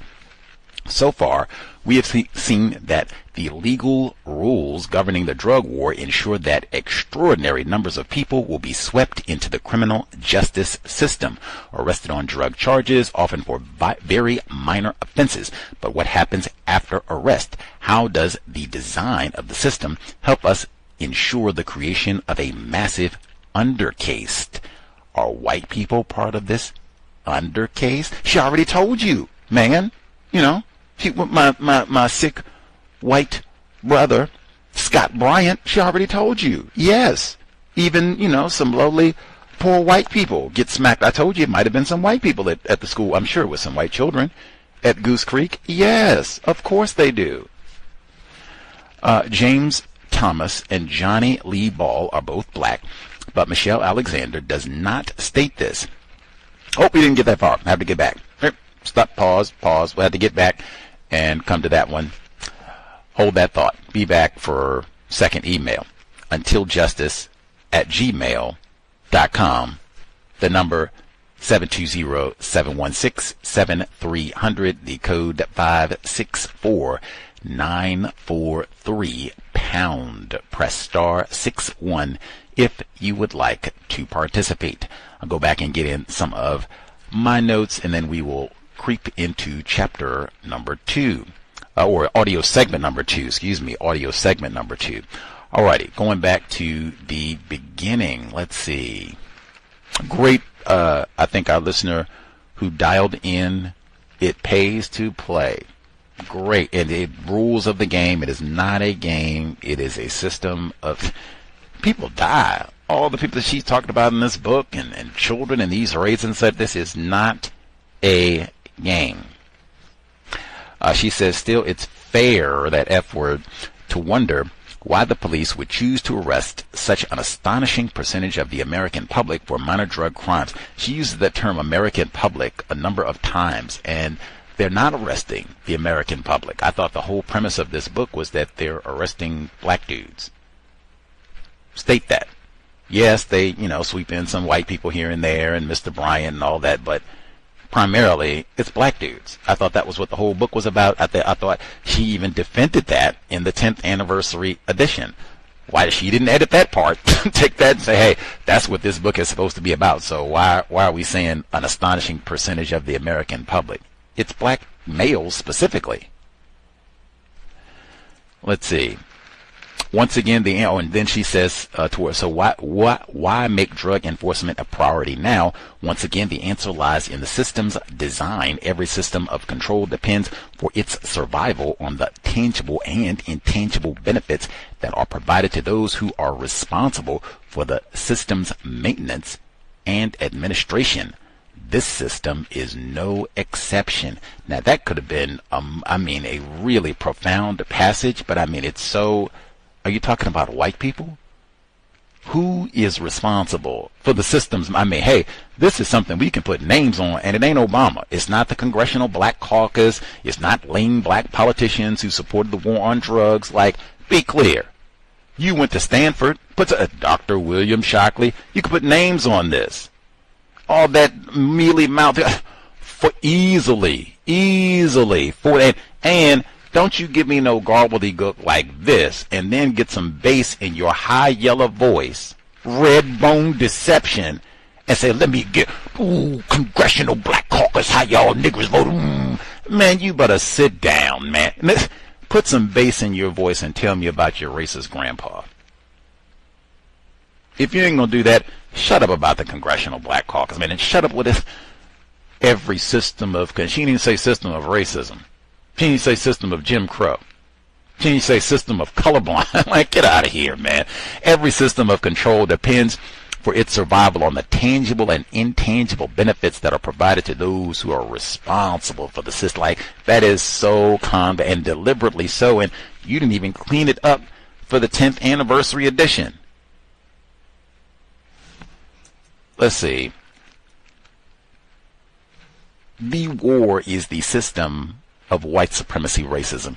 Again, I cannot emphasize enough, this high yeller alleged scholar has a Stanford degree. Now, unless she is a DEI graduate, how in the world are you going to give an honest telling of the history of police SWAT teams and not include the Black Panther Party? That's the first raid. That's their debut. And even I'm connecting this even to, because this is in the war and all that, and the increased Ronald Reagan increasing military aid to police departments, and she's dating this in the 1980s. I'm saying where they can get bazooka and all the rest of this. I'm saying this is another part of the red bone deception. As soon as I started hearing all this, I was saying, wait a minute. They have like pictures, video. This is in the section it pays to play right at the beginning, where she's talking about all of the expenditures by the late 1990s, where she's talking about all of this in the 80s, where Congress is Ronald Reagan is passing the local law enforcement assistance program and all of this. I'm saying you can look in the 1960s and see where people like Bull Connor in Alabama, they have tanks then. Why? That no-count communist Dr. King and them coming in here stirring up trouble. Agitators, see? Messing up our population of niggers, causing trouble, see? We got to have law and order. They were doing all that then, getting tanks. Matter of fact, we had Dr. Joshua Clark Davis on beginning of this year. We talked about his book, Police Against the Movement. He had the documentation in his book about how they had just got those dogs that they sicked on black children, canines, same type dogs that they had in Goose Creek, South Carolina, that they started training those dogs in Maryland, right close to Fort Detrick, I believe, in like 1959, 1960. I was stunned because I thought they had, those canines forever, because they're so slave-like. And he said he thought that too. I guess most people do. And he said, no, that's not the case. Those dogs were literally a contemporary response to 1960s Negro civil rights. They're trying to counter racism. We need to make America great again. We need to restore order on the plantation. They got that's what I'm saying. Like, come on. Again, now you can tell me, Michelle Alexander, she is greatly retarded, Gus. She didn't know all this. Oh, my fault. Maybe she's autistic. My fault. She's doing great with. Bravo. That's not what they say. They say she is a tremendous scholar. Best book ever. There's no way you can tell me about the history of SWAT and it's not directly based on evidence. They got video, man, not pictures. Video. The New York Times. That was a New York Times segment we heard, man. You ain't got to go and get rowdy and revolutionary, man. I'm sure the LA Times, everybody, retired firefighter in Florida has given us a dissertation on this.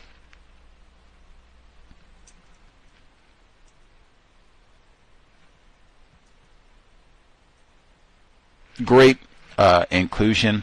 Alberta Sproul being a black female. And I mean, if we're talking about so-called new Jim Crow, why not include black female? And that's another. She didn't clean up any of that on the edits. She had many opportunities to, maybe I should add that detail in that this is a black female, 57-year-old black female.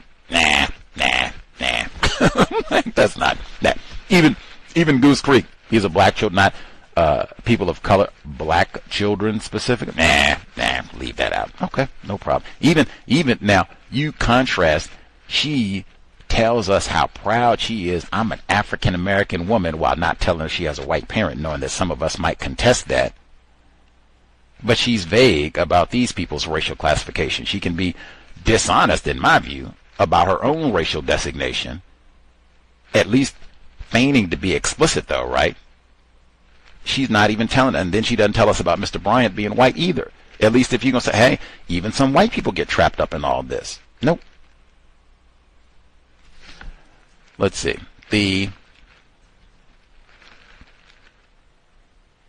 Again, in my view, she is leaving out a lot, and deceptively so. The weaponizing of police departments, that is a long, I mean, hey, you can go back to Tulsa. Didn't they drop a bomb during so-called the attack on Black Wall Street? White people, and even, matter of fact, rewind back to the Wilmington, 1898. We talked about, did they have evidence that they had like a Gatling gun? What have you? Like, white people have always, we got to have all kinds of military upgrades and what have you to keep control of our Negras. That's always been the case, but I think that is, at least in my view, based on evidence, that is a lie to try and situate this militarization of U.S. police departments in the 1980s. No, you need to start with at least 1960s. The Bull Connor, man. Let's see. She didn't even include Watts. Like, what are you? Come on, man. Come on. Let's see.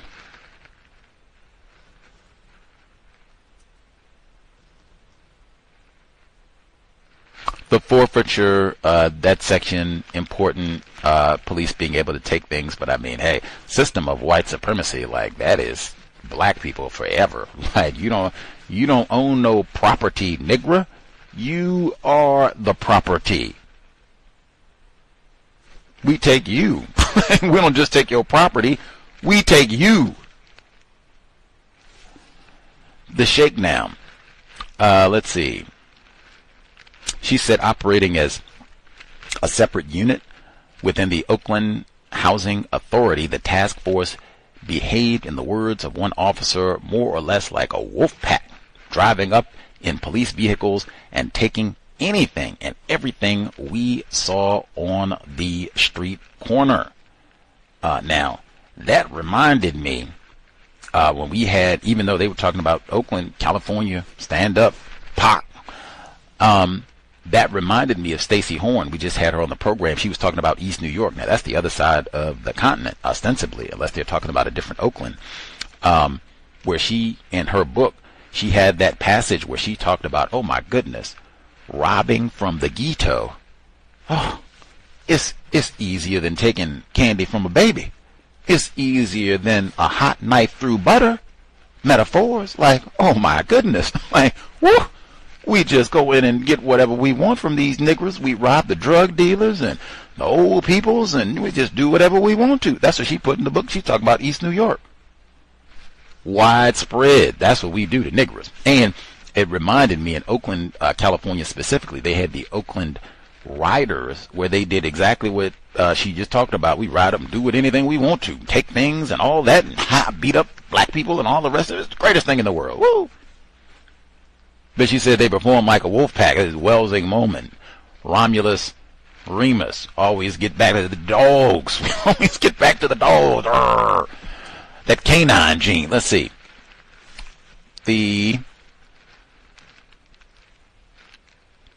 And all of the corruption.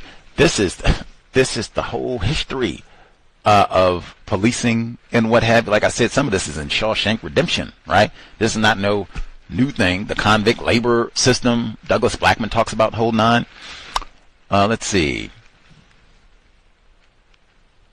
She did, and that's even interesting, because when she gets into these asset forfeiture and the efforts to make reforms, she does talk about the specific cases where it's white people who, they got my yacht, you know, they got my luxury boat, and I got to fight, and then they damaged it and all this, and it took me 5 years to get it back. And she does explicitly tell us this is a white person. Why does she not give us the racial dynamics when she was talking about, oh man, all these different people, you know, who got that they come in to put the dogs on you to see if they're going to get some drugs at the school? Why does she not give us that information earlier about the racial classifications? Let's see.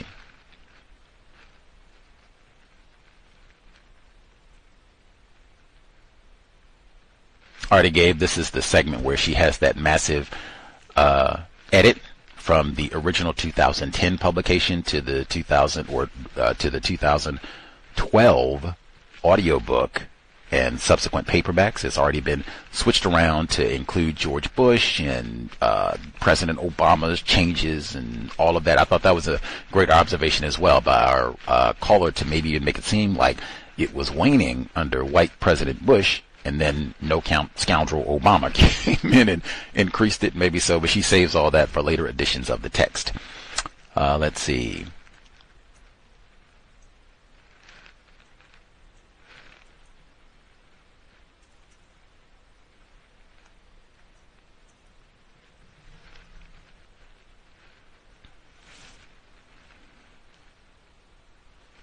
The overcharging portion, I think that is very common in the system of white supremacy racism, and that the D word, discretion, that is a massive component of the system of white supremacy racism, where they allow racists to kind of make things up as they go, apply the law as they see fit on a case-by-case basis. You do not have to treat everyone on an equal basis. You don't have to apply the law in the same manner every time. You just do what you want. We're going to practice all kinds of white supremacy racism. That's basically what that D word means. Feel free to practice racism. Let your imagination run wild.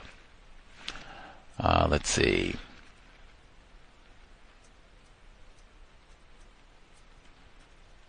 And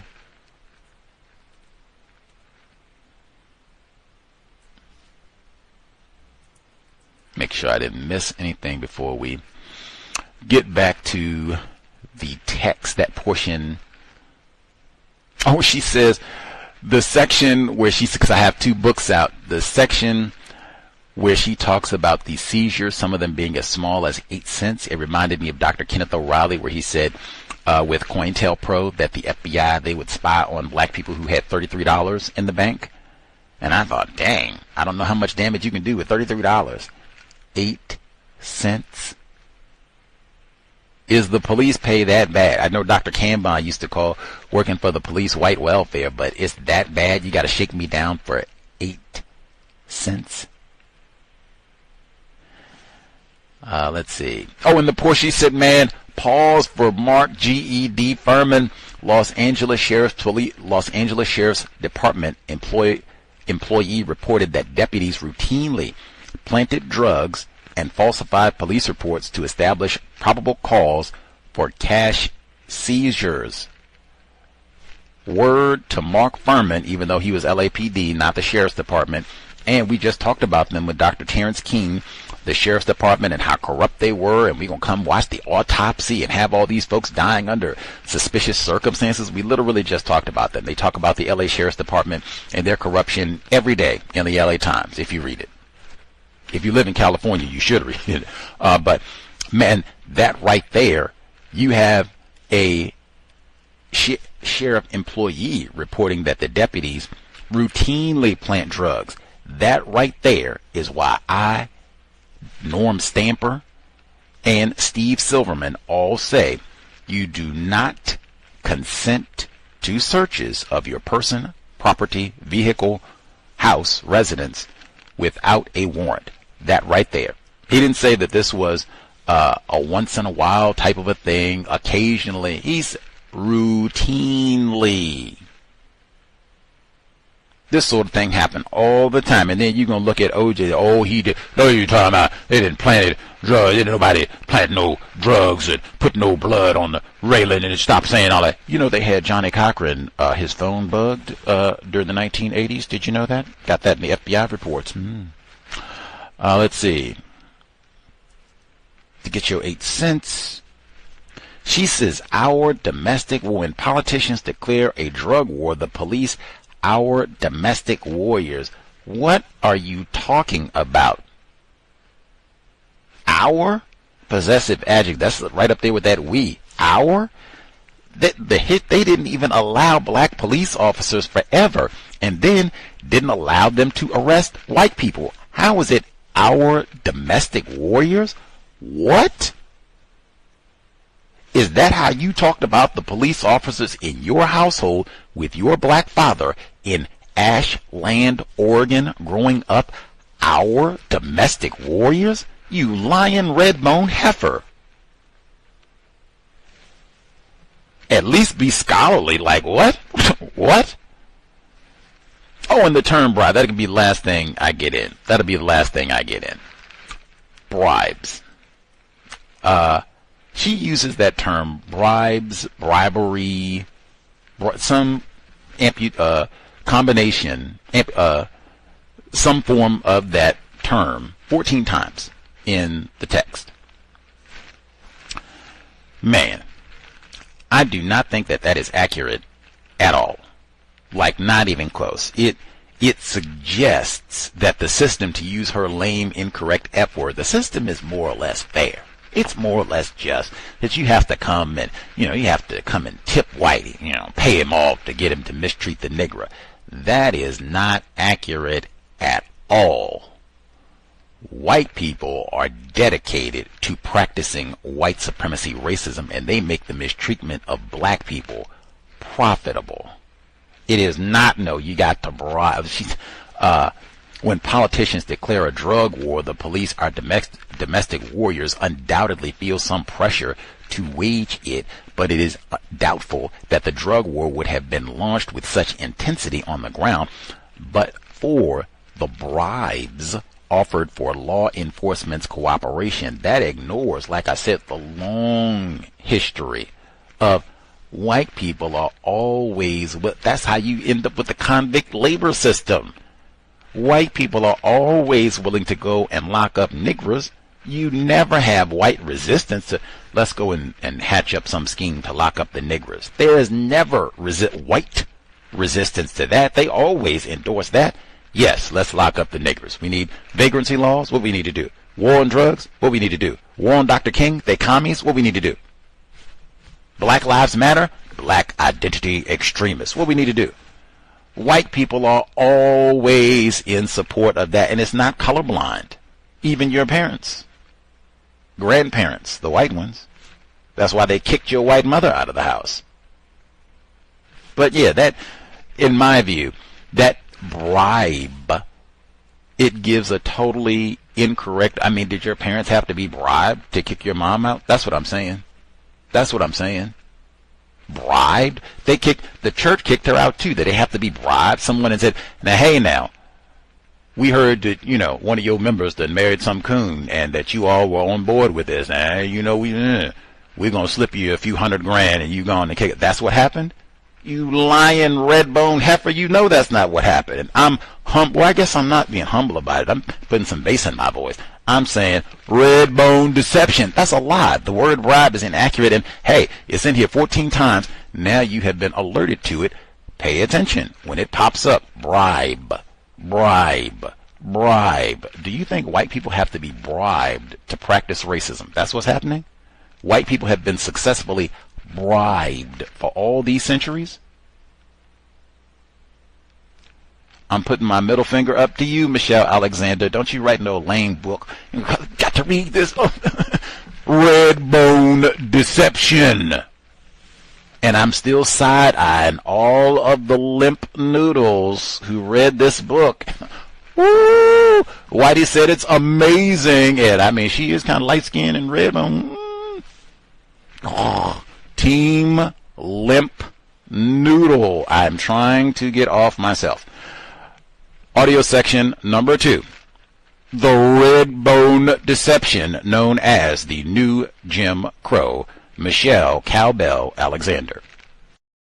These mandatory minimum statutory schemes have transferred an enormous amount of power from judges to prosecutors. Now, simply by charging someone with an offense carrying a mandatory sentence of 10 to 15 years or life, prosecutors are able to force people to plead guilty rather than risk a decade or more in prison. Prosecutors admit that they routinely charge people with crimes for which they technically have probable cause, but which they seriously doubt they could ever win in court. They load up defendants with charges that carry extremely harsh sentences in order to force them to plead guilty to lesser offenses. And here's the kicker: to obtain testimony for a related case. Harsh sentencing laws encourage people to snitch. The number of snitches in drug cases has soared in recent years, partly because the government has tempted people to cooperate with law enforcement by offering cash, putting them on payroll, and promising cuts of seized drug assets, but also because ratting out co-defendants, friends, family, or acquaintances is often the only way to avoid a lengthy mandatory minimum sentence.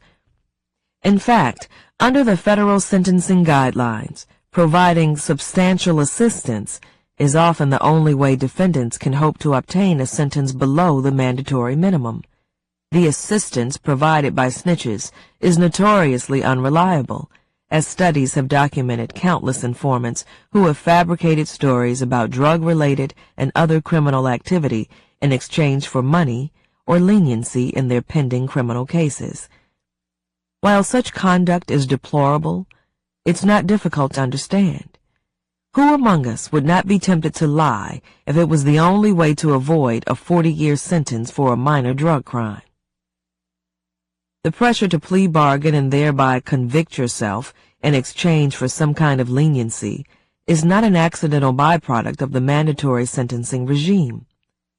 The U.S. Sentencing Commission itself has noted that the value of a mandatory minimum sentence lies not in its imposition, but in its value as a bargaining chip to be given away in return for the resource-saving plea from the defendant to a more leniently sanctioned charge. Describing severe mandatory sentences as a bargaining chip is a major understatement, given its potential for extracting guilty pleas from people who are innocent of any crime.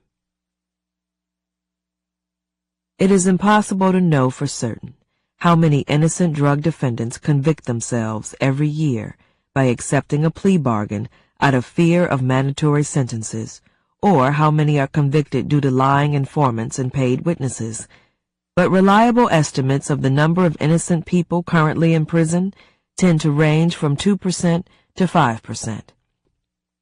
While those numbers may sound small, and probably are underestimates, they translate into thousands of innocent people who are locked up, some of whom will die in prison. In fact, if only 1% of America's prisoners are actually innocent of the crimes for which they've been convicted, that would mean tens of thousands of innocent people are currently languishing behind bars in the United States. The real point here, however, is not that innocent people are locked up. That has been true since penitentiaries first opened in America. The critical point is that thousands of people are swept into the criminal justice system every year pursuant to the drug war without much regard for their guilt or innocence. The police are allowed by the courts to conduct fishing expeditions for drugs on streets and freeways based on nothing more than a hunch. Homes may be searched for drugs based on a tip from an unreliable confidential informant who is trading the information for money or to escape prison time. And once swept inside the system, people are often denied attorneys or meaningful representation and pressured into plea bargains by the threat of unbelievably harsh sentences for minor drug crimes that are higher than many countries impose on convicted murderers. This is the way the roundup works, and it works this way in virtually every major city in the United States. Time served. Once convicted of felony drug charges, one's chances of being released from the system in short order are slim at best. The elimination of judicial discretion through mandatory sentencing laws has forced judges to impose sentences for drug crimes that are often longer than those violent criminals receive. When judges have discretion, they may consider a defendant's background and impose a lighter penalty if the defendant's personal circumstances, extreme poverty, or experience of abuse, for example, warrant it. This flexibility, which is important in all criminal cases, is especially important in drug cases, as studies have indicated that many drug defendants are using or selling to support an addiction. Referring a defendant to treatment rather than sending him or her to prison may well be the most prudent choice. saving government resources and potentially saving the defendant from a lifetime of addiction. Likewise, imposing a short prison sentence, or none at all, may increase the chances that the defendant will experience successful re-entry. A lengthy prison term may increase the odds that re-entry will be extremely difficult, leading to relapse and re-imprisonment. Mandatory drug sentencing laws strip judges of their traditional role of considering all relevant circumstances in an effort to do justice in the individual case. Nevertheless, harsh mandatory minimum sentences for drug offenders have been consistently upheld by the U.S. Supreme Court. In 1982, the Supreme Court upheld 40 years of imprisonment for possession and an attempt to sell 9 ounces of marijuana. Several years later, in Harmelin v. Michigan, the court upheld a sentence of life imprisonment for a defendant with no prior convictions who attempted to sell 672 grams, approximately 23 ounces, of crack cocaine. The court found the sentences imposed in those cases reasonably proportionate to the offenses committed and not cruel and unusual in violation of the Eighth Amendment.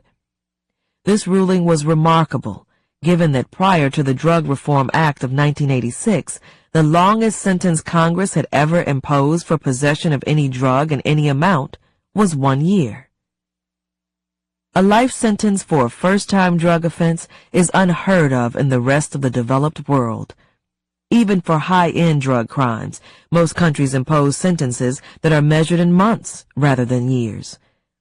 For example, a conviction for selling a kilogram of heroin yields a mandatory 10-year sentence in U.S. federal court, compared with 6 months in prison in England.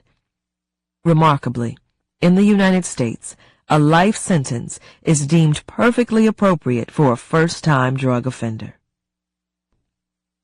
The most famous Supreme Court decision upholding mandatory minimum sentences is Lockyer v. Andrade. In that case, the court rejected constitutional challenges to sentences of 25 years without parole for a man who stole 3 golf clubs from a pro shop, and 50 years without parole for another man for stealing children's videotapes from a Kmart store. These sentences were imposed pursuant to California's controversial 3 strikes law, which mandates a sentence of 25 years to life for recidivists convicted of a 3rd felony, no matter how minor. Writing for the court's majority, Justice Sandra Day O'Connor acknowledged that the sentences were severe, but concluded that they are not grossly disproportionate to the offense, and therefore do not violate the Eighth Amendment's ban on cruel and unusual punishments. In dissent, Justice David H. Souter retorted, "If Andrade's sentence for stealing videotapes is not grossly disproportionate, the principle has no meaning." Similarly, counsel for one of the defendants, University of Southern California law professor Erwin Chemerinsky, noted that the court's reasoning makes it extremely difficult, if not impossible, to challenge any recidivist sentencing law. If these sentences aren't cruel and unusual punishment, what would be?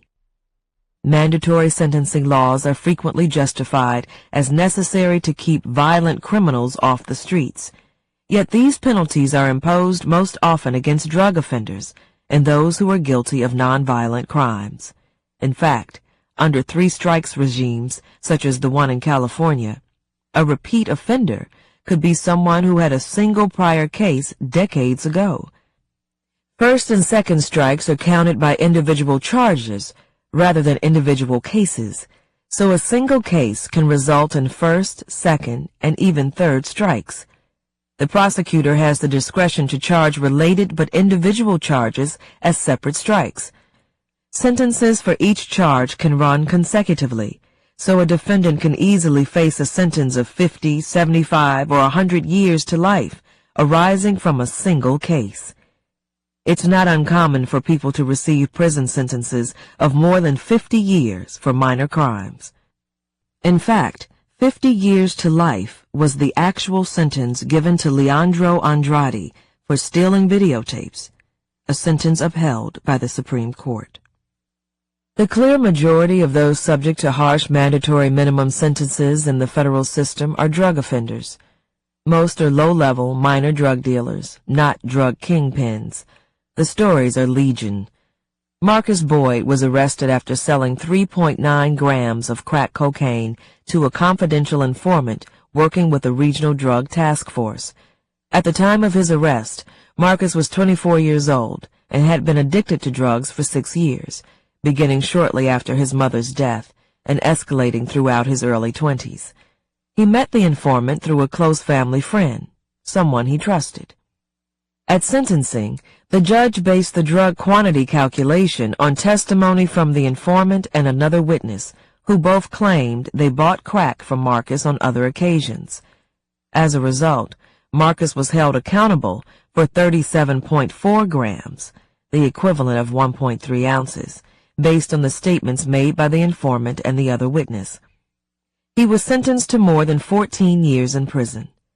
His 2 children were 6 and 7 years old at the time of his sentencing. They will be adults when he's released. Weldon Angelos is another casualty of the drug war. He will spend the rest of his life in prison for 3 marijuana sales. Angelos, a 24-year-old record producer, possessed a weapon, which he did not use or threaten to use at the time of the sales. Under federal sentencing guidelines, however, the sentencing judge was obligated to impose a 55-year mandatory minimum sentence. Upon doing so, the judge noted his reluctance to send the young man away for life for 3 marijuana sales. He said from the bench, "The court believes that to sentence Mr. Angelos to prison for the rest of his life is unjust, cruel, and even irrational."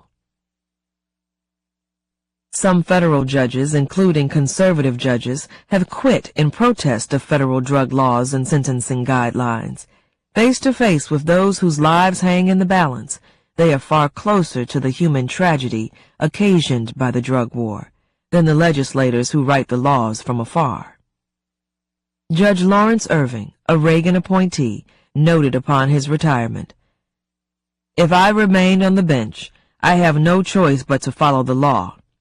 I just can't, in good conscience, continue to do this." Other judges, such as Judge Jack Weinstein, publicly refused to take any more drug cases, describing a sense of depression about much of the cruelty I have been a party to in connection with the war on drugs. Another Reagan appointee, Judge Stanley Marshall, told a reporter, "I've always been considered a fairly harsh sentencer, but it's killing me that I'm sending so many low-level offenders away for all this time." He made the statement after imposing a 5-year sentence on a mother in Washington, D.C., who was convicted of possession of crack found by police in a locked box that her son had hidden in her attic. In California, reporters described a similar event. U.S. District Judge William W. Schwarzer, a Republican appointee, is not known as a light sentencer. Thus it was that everyone in his San Francisco courtroom watched in stunned silence as Schwarzer, known for his stoic demeanor, choked with tears as he anguished over sentencing Richard Anderson, a first offender Oakland longshoreman, to 10 years in prison without parole for what appeared to be a minor mistake in judgment and having given a ride to a drug dealer for a meeting with an undercover agent. Even Supreme Court Justice Anthony Kennedy has condemned the harsh mandatory minimum sentences imposed on drug offenders. He told attorneys gathered for the American Bar Association's 2003 annual conference, "Our prison resources are misspent, our punishments too severe, our sentences too loaded." He then added, "I can accept neither the necessity nor the wisdom of federal mandatory minimum sentences.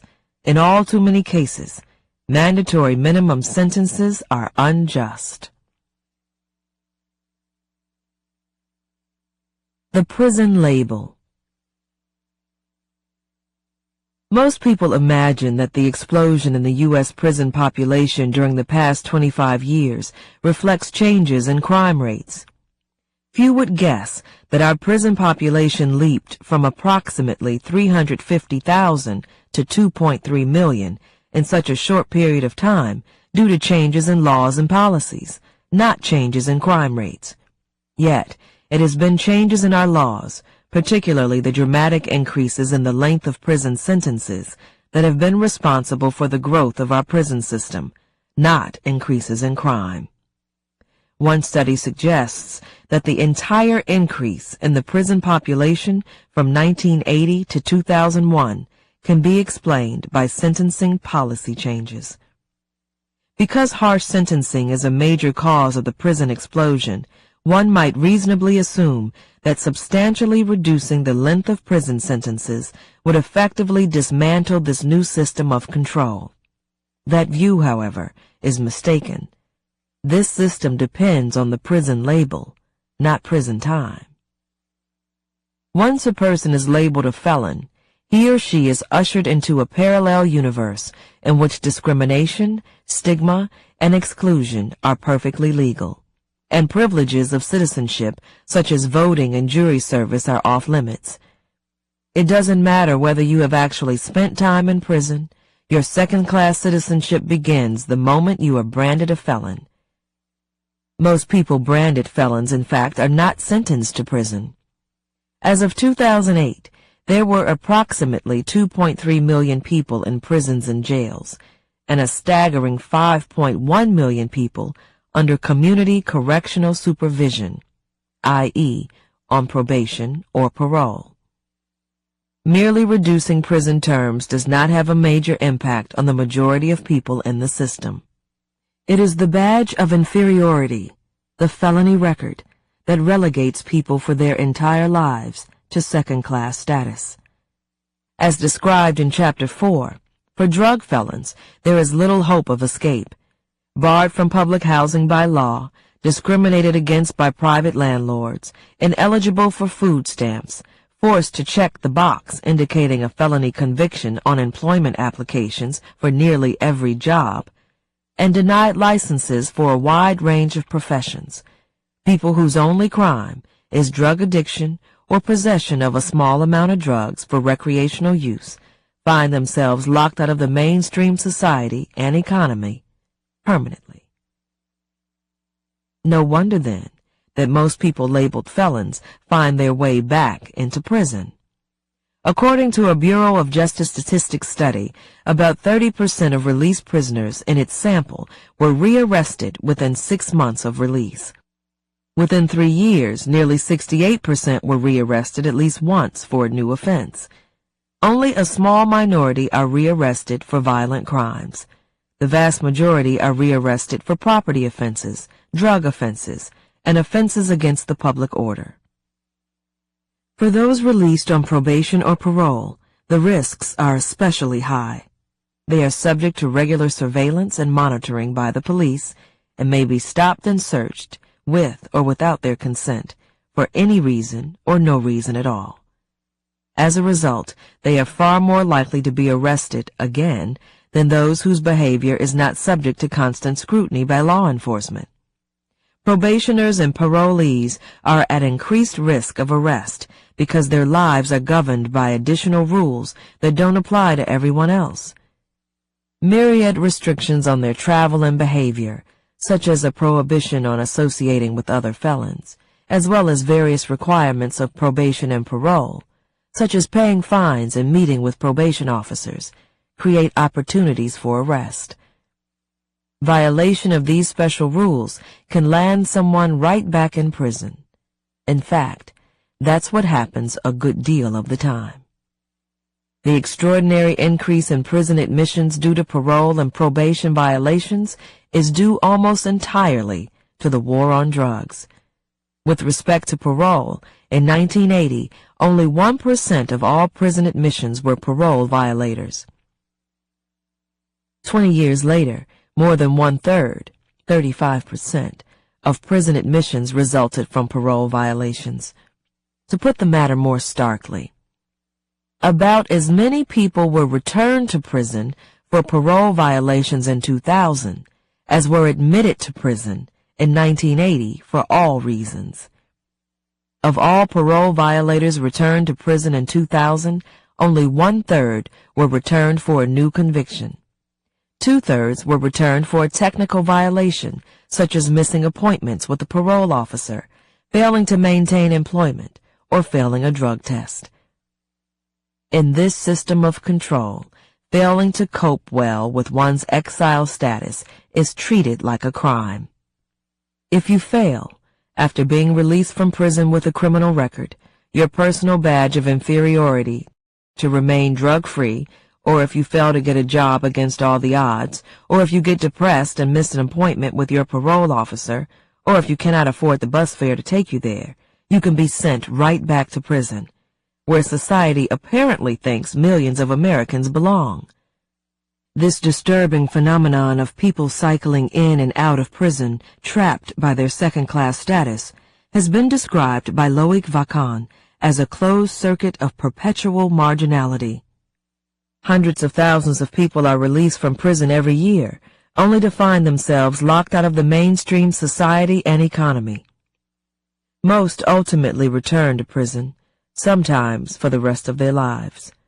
Others are released again, only to find themselves in precisely the circumstances they occupied before, unable to cope with the stigma of the prison label and their permanent pariah status. Reducing the amount of time people spend behind bars by eliminating harsh mandatory minimums will alleviate some of the unnecessary suffering caused by this system, but it will not disturb the closed circuit. Those labeled felons will continue to cycle in and out of prison, subject to perpetual surveillance by the police and unable to integrate into the mainstream society and economy.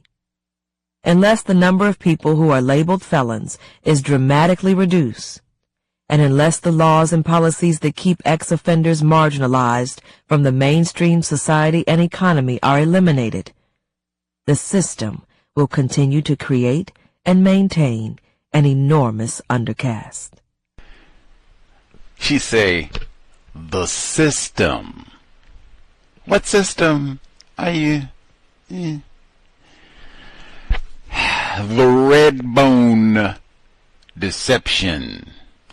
Now, we have a whopper of an edit right here, and I mean a whopper. So I'm going to go back. We will do it the same way we did it last time. I'm going to give you this is the 2010 version, and then I'm going to give you the 10th anniversary, the 2020 version. So the version that we're reading reads, then this is from the section Time Served. For example, I'll give you the whole paragraph. Mandatory sentencing laws are frequently justified as necessary to keep violent criminals off the streets. Yet these penalties are imposed most often against drug offenders and those who are guilty of non-violent crimes. In fact, under three strikes regimes such as the one in California, a repeat offender could be someone who had a single prior case decades ago. First and second strikes are counted by individual charges rather than individual cases, so a single case can result in first, second, and even third strikes. For example, pay attention, a person arrested for possession of a substantial amount of marijuana as well as a tiny amount of cocaine could be charged with at least 2 separate felonies: possession with intent to sell marijuana as well as possession of cocaine. Pleading guilty to each of these crimes would result in 2 strikes. 15 years later, if the individual is arrested for passing a bad check, he or she could be facing a 3rd strike and a life sentence. To make matters worse, sentences for each charge can run consecutively, so a defendant can easily face a sentence of 50, 75, or 100 years to life arising from a single case. In fact, 50 years to life was the actual sentence given to Leandro Andrade, whose sentence for stealing videotapes was upheld by the Supreme Court. And I think one of the tapes he stole was Snow White. I'll have to double check that. Now I'm going to go to the 10th anniversary edition and read the edits, and quite a bit changed, so pay attention. Mandatory sentencing laws are frequently justified as necessary steps to keep violent criminals off the streets. Yet these penalties are imposed most often against people who are guilty of non-violent crimes and drug offenses. In fact, under the 3 strikes regime in California, a repeat offender could be someone who had only a single prior case decades ago, and one arrest can result in multiple strikes. Listen closely. For example, imagine a young man, 18 years old, who is arrested as part of an undercover operation and charged with 2 counts of dealing cocaine to minors. He had been selling to friends to earn extra money for shoes and basic things his mother could not afford. The prosecutor offers him probation if he agrees to plead guilty to both charges and to snitch on a bigger dealer. Terrified of doing prison time, he takes the deal. Several years later, he finds his punishment will never end. Branded a felon, he is struggling to survive and to support his children. One night, he burglarizes a corner store and steals food, toothpaste, Pepsi, and diapers for his baby boy. He is arrested almost immediately a few blocks away. That's it for him. He now has 3 strikes. His burglary can be charged as a 3rd strike because of his 2 prior felony convictions. He is eligible for life imprisonment. His children will be raised without a father. Or imagine a woman struggling with drug addiction, unable to obtain treatment, and desperate for money so she can feed her habit. Together with her boyfriend, she burglarizes 2 homes, stealing televisions they hope to sell. After her arrest, she takes a plea deal, spends several years in prison, and is released with 2 strikes on her record, 1 for each burglary. 2 decades later, she relapses after being clean for 15 years and is arrested for selling crack. She made the sale to support her relapse. That's it for her. She can be locked up for the rest of her life. And then the rest of it goes back to what we read. Make sure these examples may sound extreme, but real life can be worse. Sometimes for each charge can run consecutively. Oh, yep, there we go. So now we're back in. But I mean, in my view, that's another one that is not basically the same book. Like, that is a substantial addition. That's almost like 2, basically that's 2 full paragraphs that have been inserted to completely change around this example for how she wants to explain 3 strikes.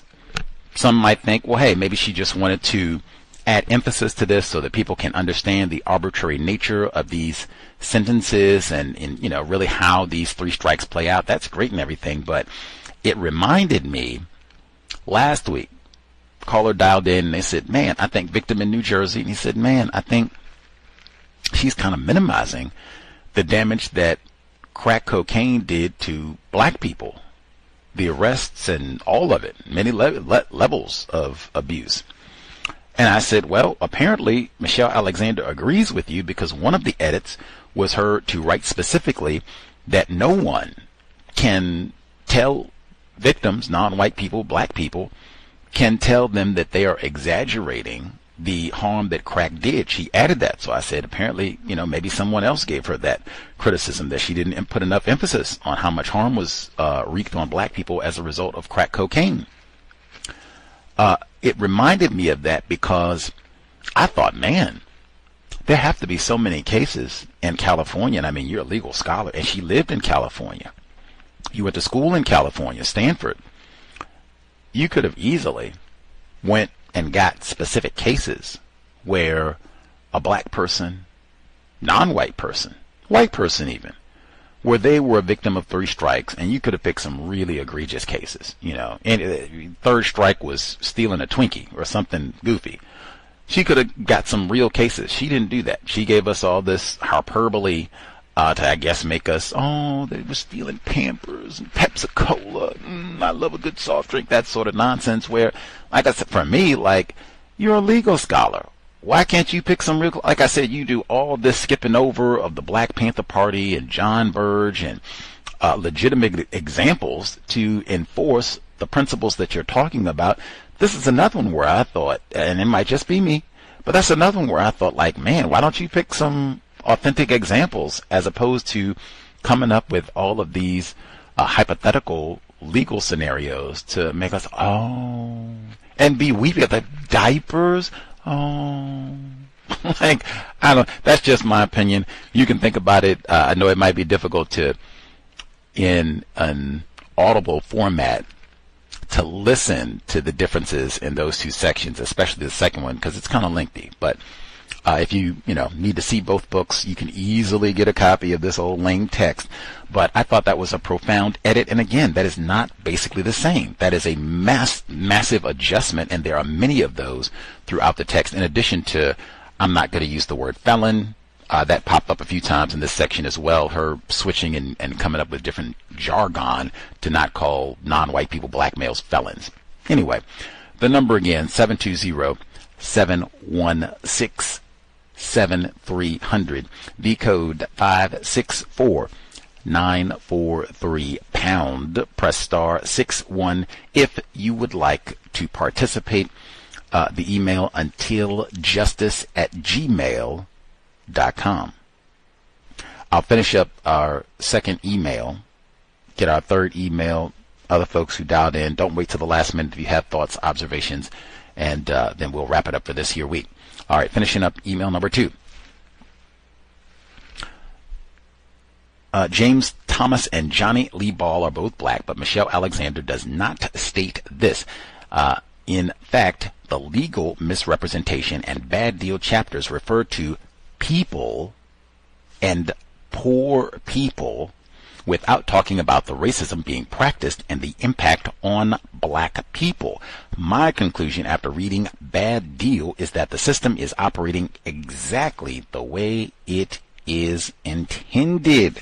I don't think there's another logical conclusion one could come to, but I think that's important, and I think a few of us have noted that, where many times in this text she's not even pinpointing black people and black males specifically. I thought that was what she doubled down on in the preface to the 10th anniversary edition, and saying, hey, people questioned, and why didn't you include other so-called marginalized groups? And I think white women also get messed over. And remember Sandra Bland? She said, well, the data, it's black males. I don't even see a focus on that. So I don't even see a focus on black people. She's not even saying non-white people or people of color. So frequently it's just Americans. Poor, as she said, poor people. It's so vague. Like, I remember some people said originally they read this book and they felt, their chests swelled, like, oh wow, she's focusing on black males and our plight. I do not feel that way at all. I do not see that at all. It's not even on black people. Maybe that's a part of the appeal to other non-white people, but I mean, ew. Ew. Even at Goose Creek at the school, she doesn't put that. That's children of color.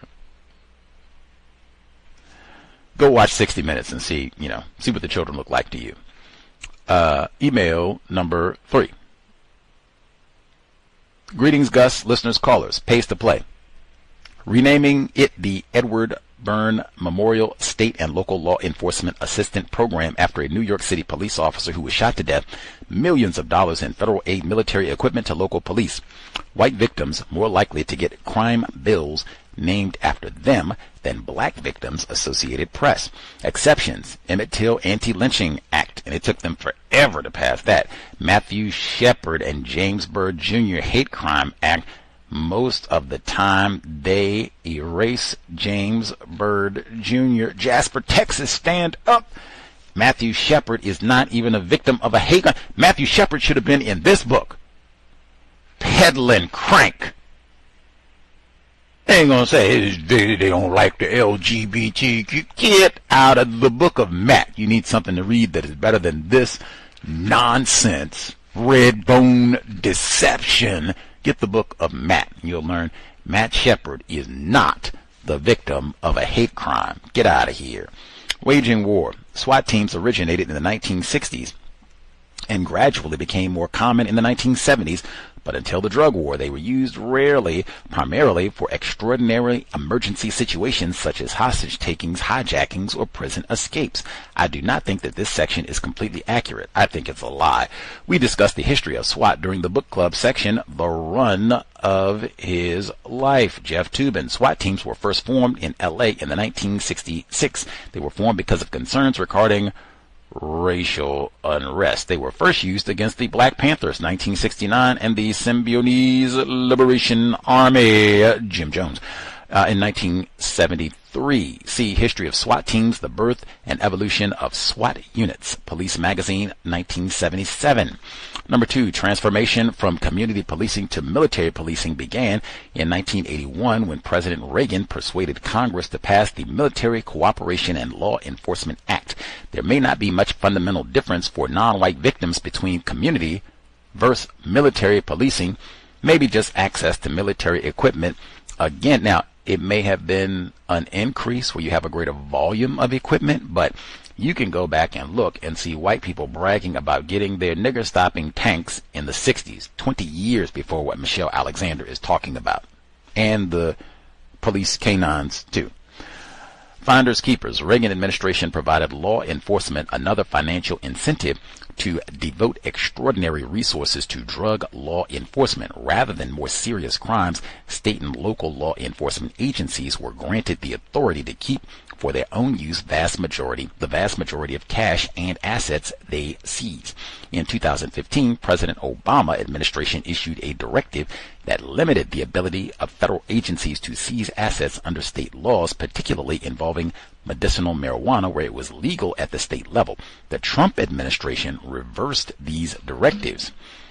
Jeff Sessions walks back Obama war on drugs directive. The shakedown. Los Angeles Sheriff's Department routinely planted drugs and falsified police reports. 90% of forfeiture cases in some jurisdictions are not challenged. The greatest failure of the Reform Act does not address profit motive in drug law enforcement. Okay, so the author does include the planting of drugs by enforcement officials, so there is no difference between the mafia and the police. The police just have better equipment and the law on their side. What does the author mean by institutionalized? Is this another way of saying that people classified as white are unaware of what is happening, or maybe it is now automatic? I don't know. It can't be automatic because they make refinements to the system. It's not like they got AI running all of this, so that can't be. I don't know. Certainly white people are not unaware of all of this, so yeah, I have no idea. I have no idea what she means there either. But in the name of Mark Furman, again, that is why you do not consent to searches, planting evidence, and or anything else that could happen on the surprise. We just got to peep in your vehicle or house or pockets or backpack or whatever. Legal misrepresentation. The Supreme Court ruled that poor people accused of serious crimes were entitled to counsel, funding public defender offices, paying private attorneys a low priority. 80% of criminal defendants are indigent and thus unable to hire a lawyer. Defendants have well over 100 clients at a time, court-appointed, low pay. The whole system is underfunded, including not enough judges, in addition to not enough lawyers. The end result is that Jamal, Leroy are going to be the people most harmed.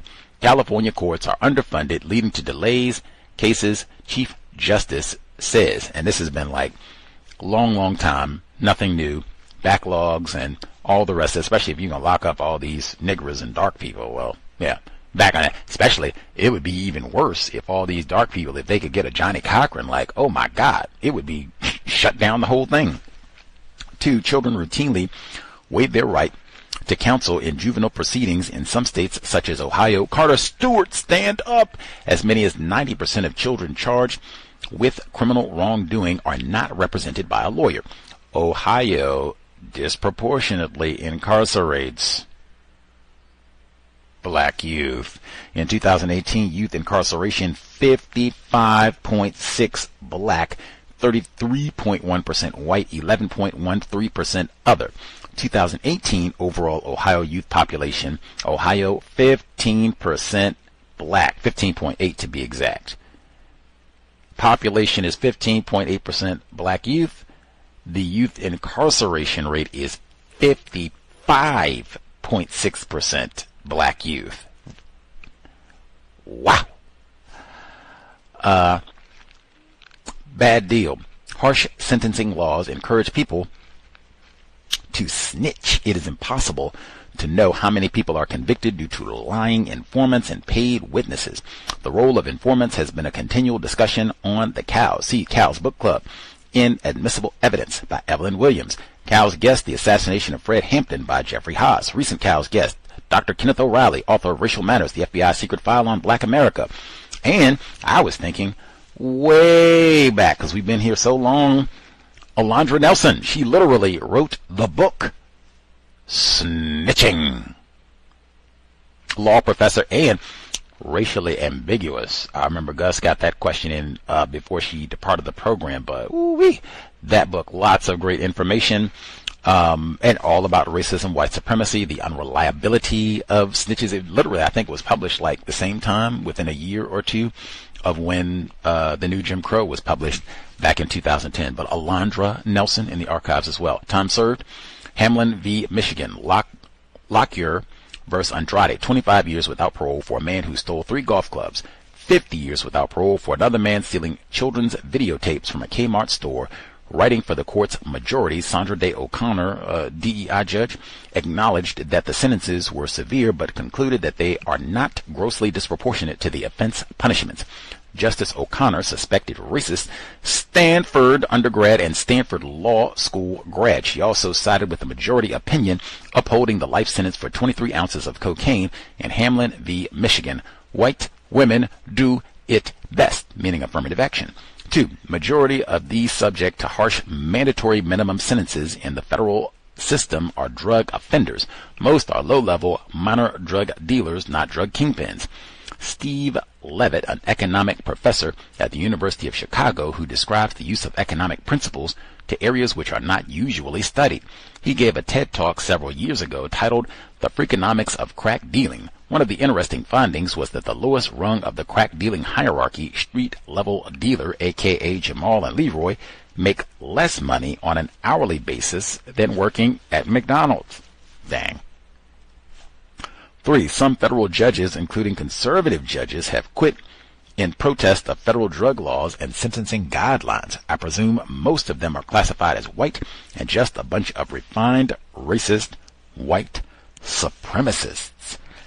I suspect that that is probably true as well. I don't know what she means by conservative, and I thought it was important in a different way than she maybe intended when she kept emphasizing that these were so-called conservative judges and Reagan appointees who were balking at some of these mandatory sentencing guidelines, and I don't have discretion for these drug cases and all of that.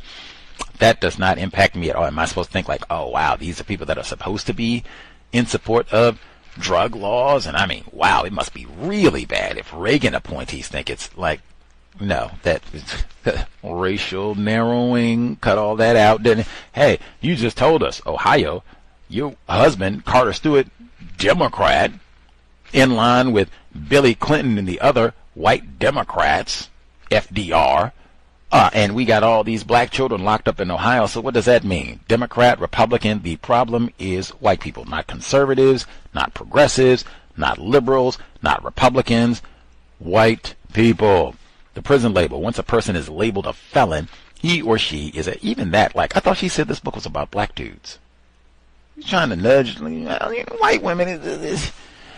He or she is ushered into a parallel universe, marginalized from the mainstream society, and economy are eliminated. The system will continue to create and maintain an enormous undercase parallel universe. I said the same thing. Are we on the same planet? We got on one of them Tesla Space Station X ships, and woo!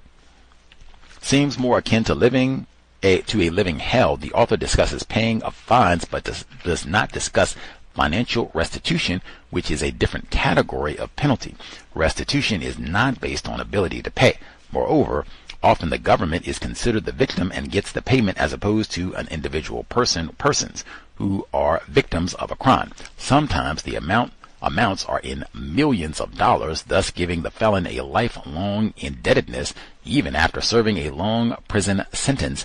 See Beyond Jail, Fines and Restitution, Nolo Janet Portman, 2023.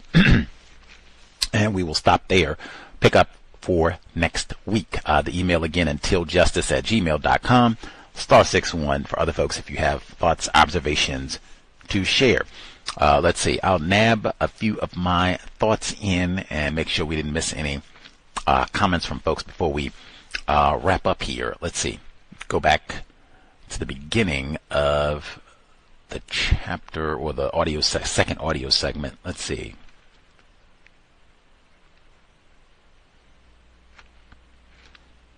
At the beginning of the second session, where she says the number of snitches in drug cases has soared in recent years, partly because the government has tempted people to cooperate with law enforcement by offering cash, putting them on payroll, and promising cuts of seized drug assets, but also because ratting out co-defendants, friends, family, or acquaintances is often the only way to avoid a lengthy mandatory minimum sentence. Again, she told us in the 10th anniversary edition edit, which was not even included in the 2012 audiobook, she said, COINTELPRO, that is a defining component of the war on drugs. All of the features of the COINTELPRO program, using snitches, coercing black people, rat on your friends, family, acquaintances, promise of giving them payments,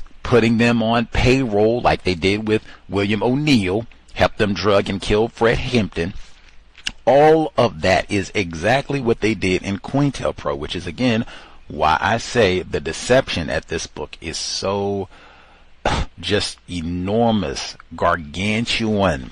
It totally offsets any constructive value that may be in the, from in between the lies.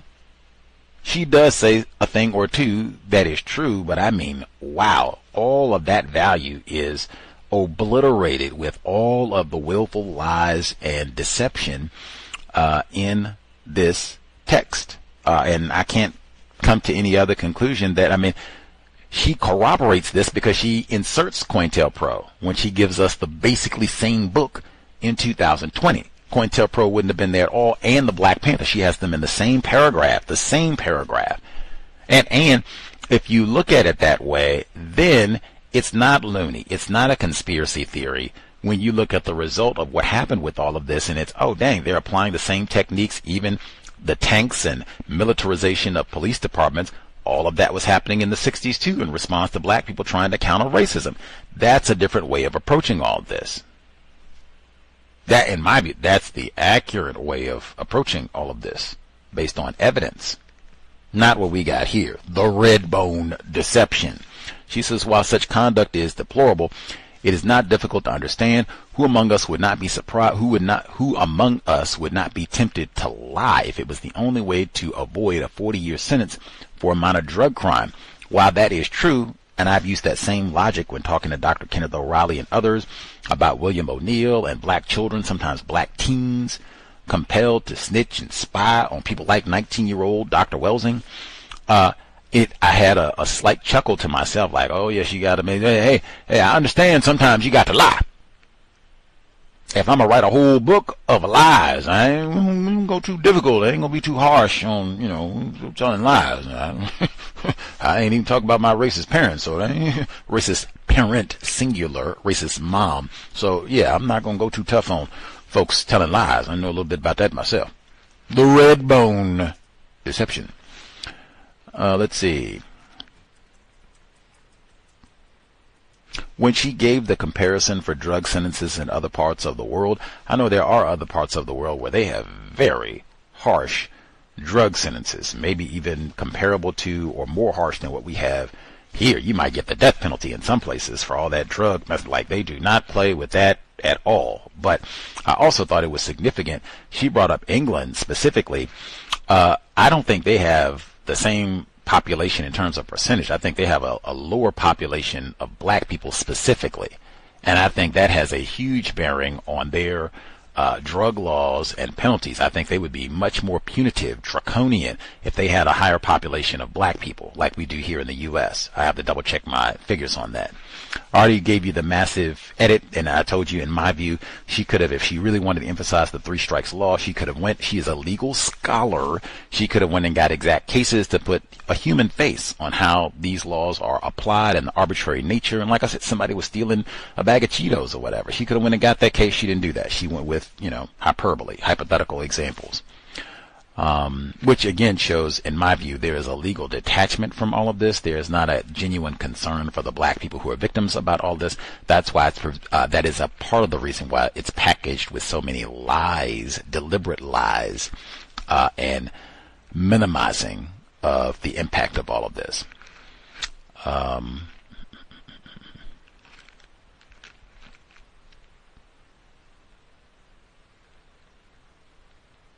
She uses the word system a lot here because harsh sentencing is a major cause of the prison explosion.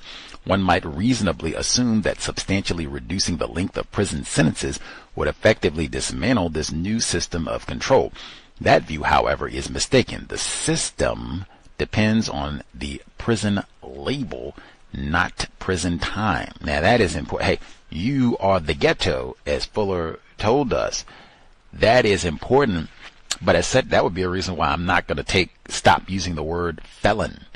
If we are already in greater confinement, as Fuller said, well then yeah, it's no problem using any of these words because our humanity has already been greatly compromised as victims of white supremacy. And you choosing to not call me a felon, to call me a person with a drug conviction, that does not make it no better.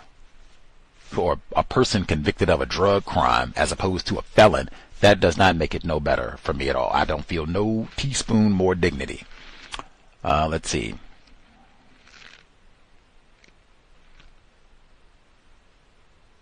She says, if you fail after being released from prison with a criminal record, your personal badge of inferiority, which is you being classified as non-white, to remain drug-free, or if you fail to get a job against all the odds, or if you get depressed and miss an appointment with your parole officer, or if you cannot afford the bus fare to take you there, you can be sent right back to prison, where society apparently thinks millions of Americans belong. Again, you have totally compromised and jettisoned the entire purpose of this book, where society apparently thinks.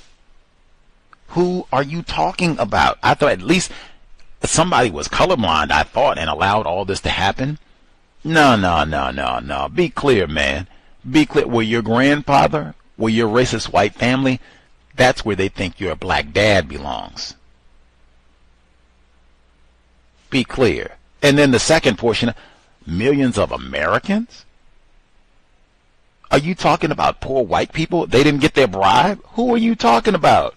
I thought you said and doubled down saying in the 10th anniversary preface that, hey, we got to talk about the black dudes being locked up and Leroy and Jamal and them. That's why I said, like, I thought people said they read this book and they appreciated her. Hey, she talking about how us black males get lumped on and blah, blah, blah and all that. No, she didn't. No, she didn't. She didn't say, hey, apparently millions, or where society apparently thinks millions of black males belong. That's not what she said. She didn't even say black people. Say, well, I got to look out for Sandra Bland. Oh, okay. No. That's not what she said. Millions of, if we were Americans, we wouldn't even have no new Jim Crow. Wouldn't be no problem. That's not what you're going to say Americans and then come back and call us second-class citizens. If we second-class citizens, we're not Americans. Come on, man. That's red bone deception. And for a lot of this, I just feel like this is the book you got 2 copies of. This is the book you gotta read. And for you to get a more accurate understanding of white supremacy racism, what it is, how it works, what it means to be classified as white? Are you serious? This ain't nothing but confusion and lies. Have you? New Deal helped out black people, man. Hey, that helped us get on the right foot. SWAT team, that ain't had nothing to do with the Black Panther Party. That, came about in the 1980s, Ronald Reagan. It's nonsense and lies, all and deliberately. I don't think this book was intended for white people. I think this book was intended for black people. They gave it away for free. It was for white people. Don't need this book for what? To not practice racism? There's nothing about reading this book that would make them not practice racism. I think this book was intended for black people to confuse. All the black people that got this book. Oh, New Jim Crow, New Jim Crow, New Jim Crow, oh, colorblind. This book was intended for us.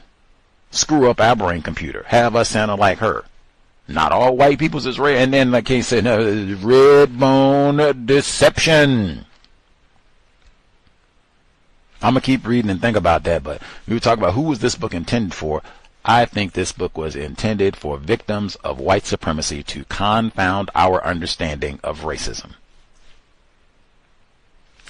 I could be wrong, but I'll keep that in mind. Did we miss any other folks, our caller who spoke first time around? Any other folks have anything they need to share before we wrap it all up? Be back next week to continue Chapter 3.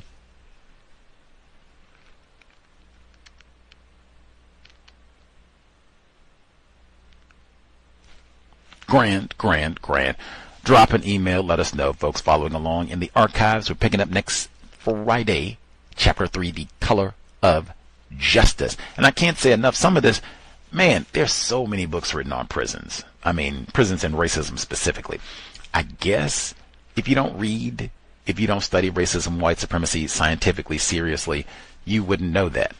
I don't even study prisons. And I'm telling, like, you can even just, okay, so Douglas Blackman, New Jim Crow, that came out the same time this book was published, and we interviewed him.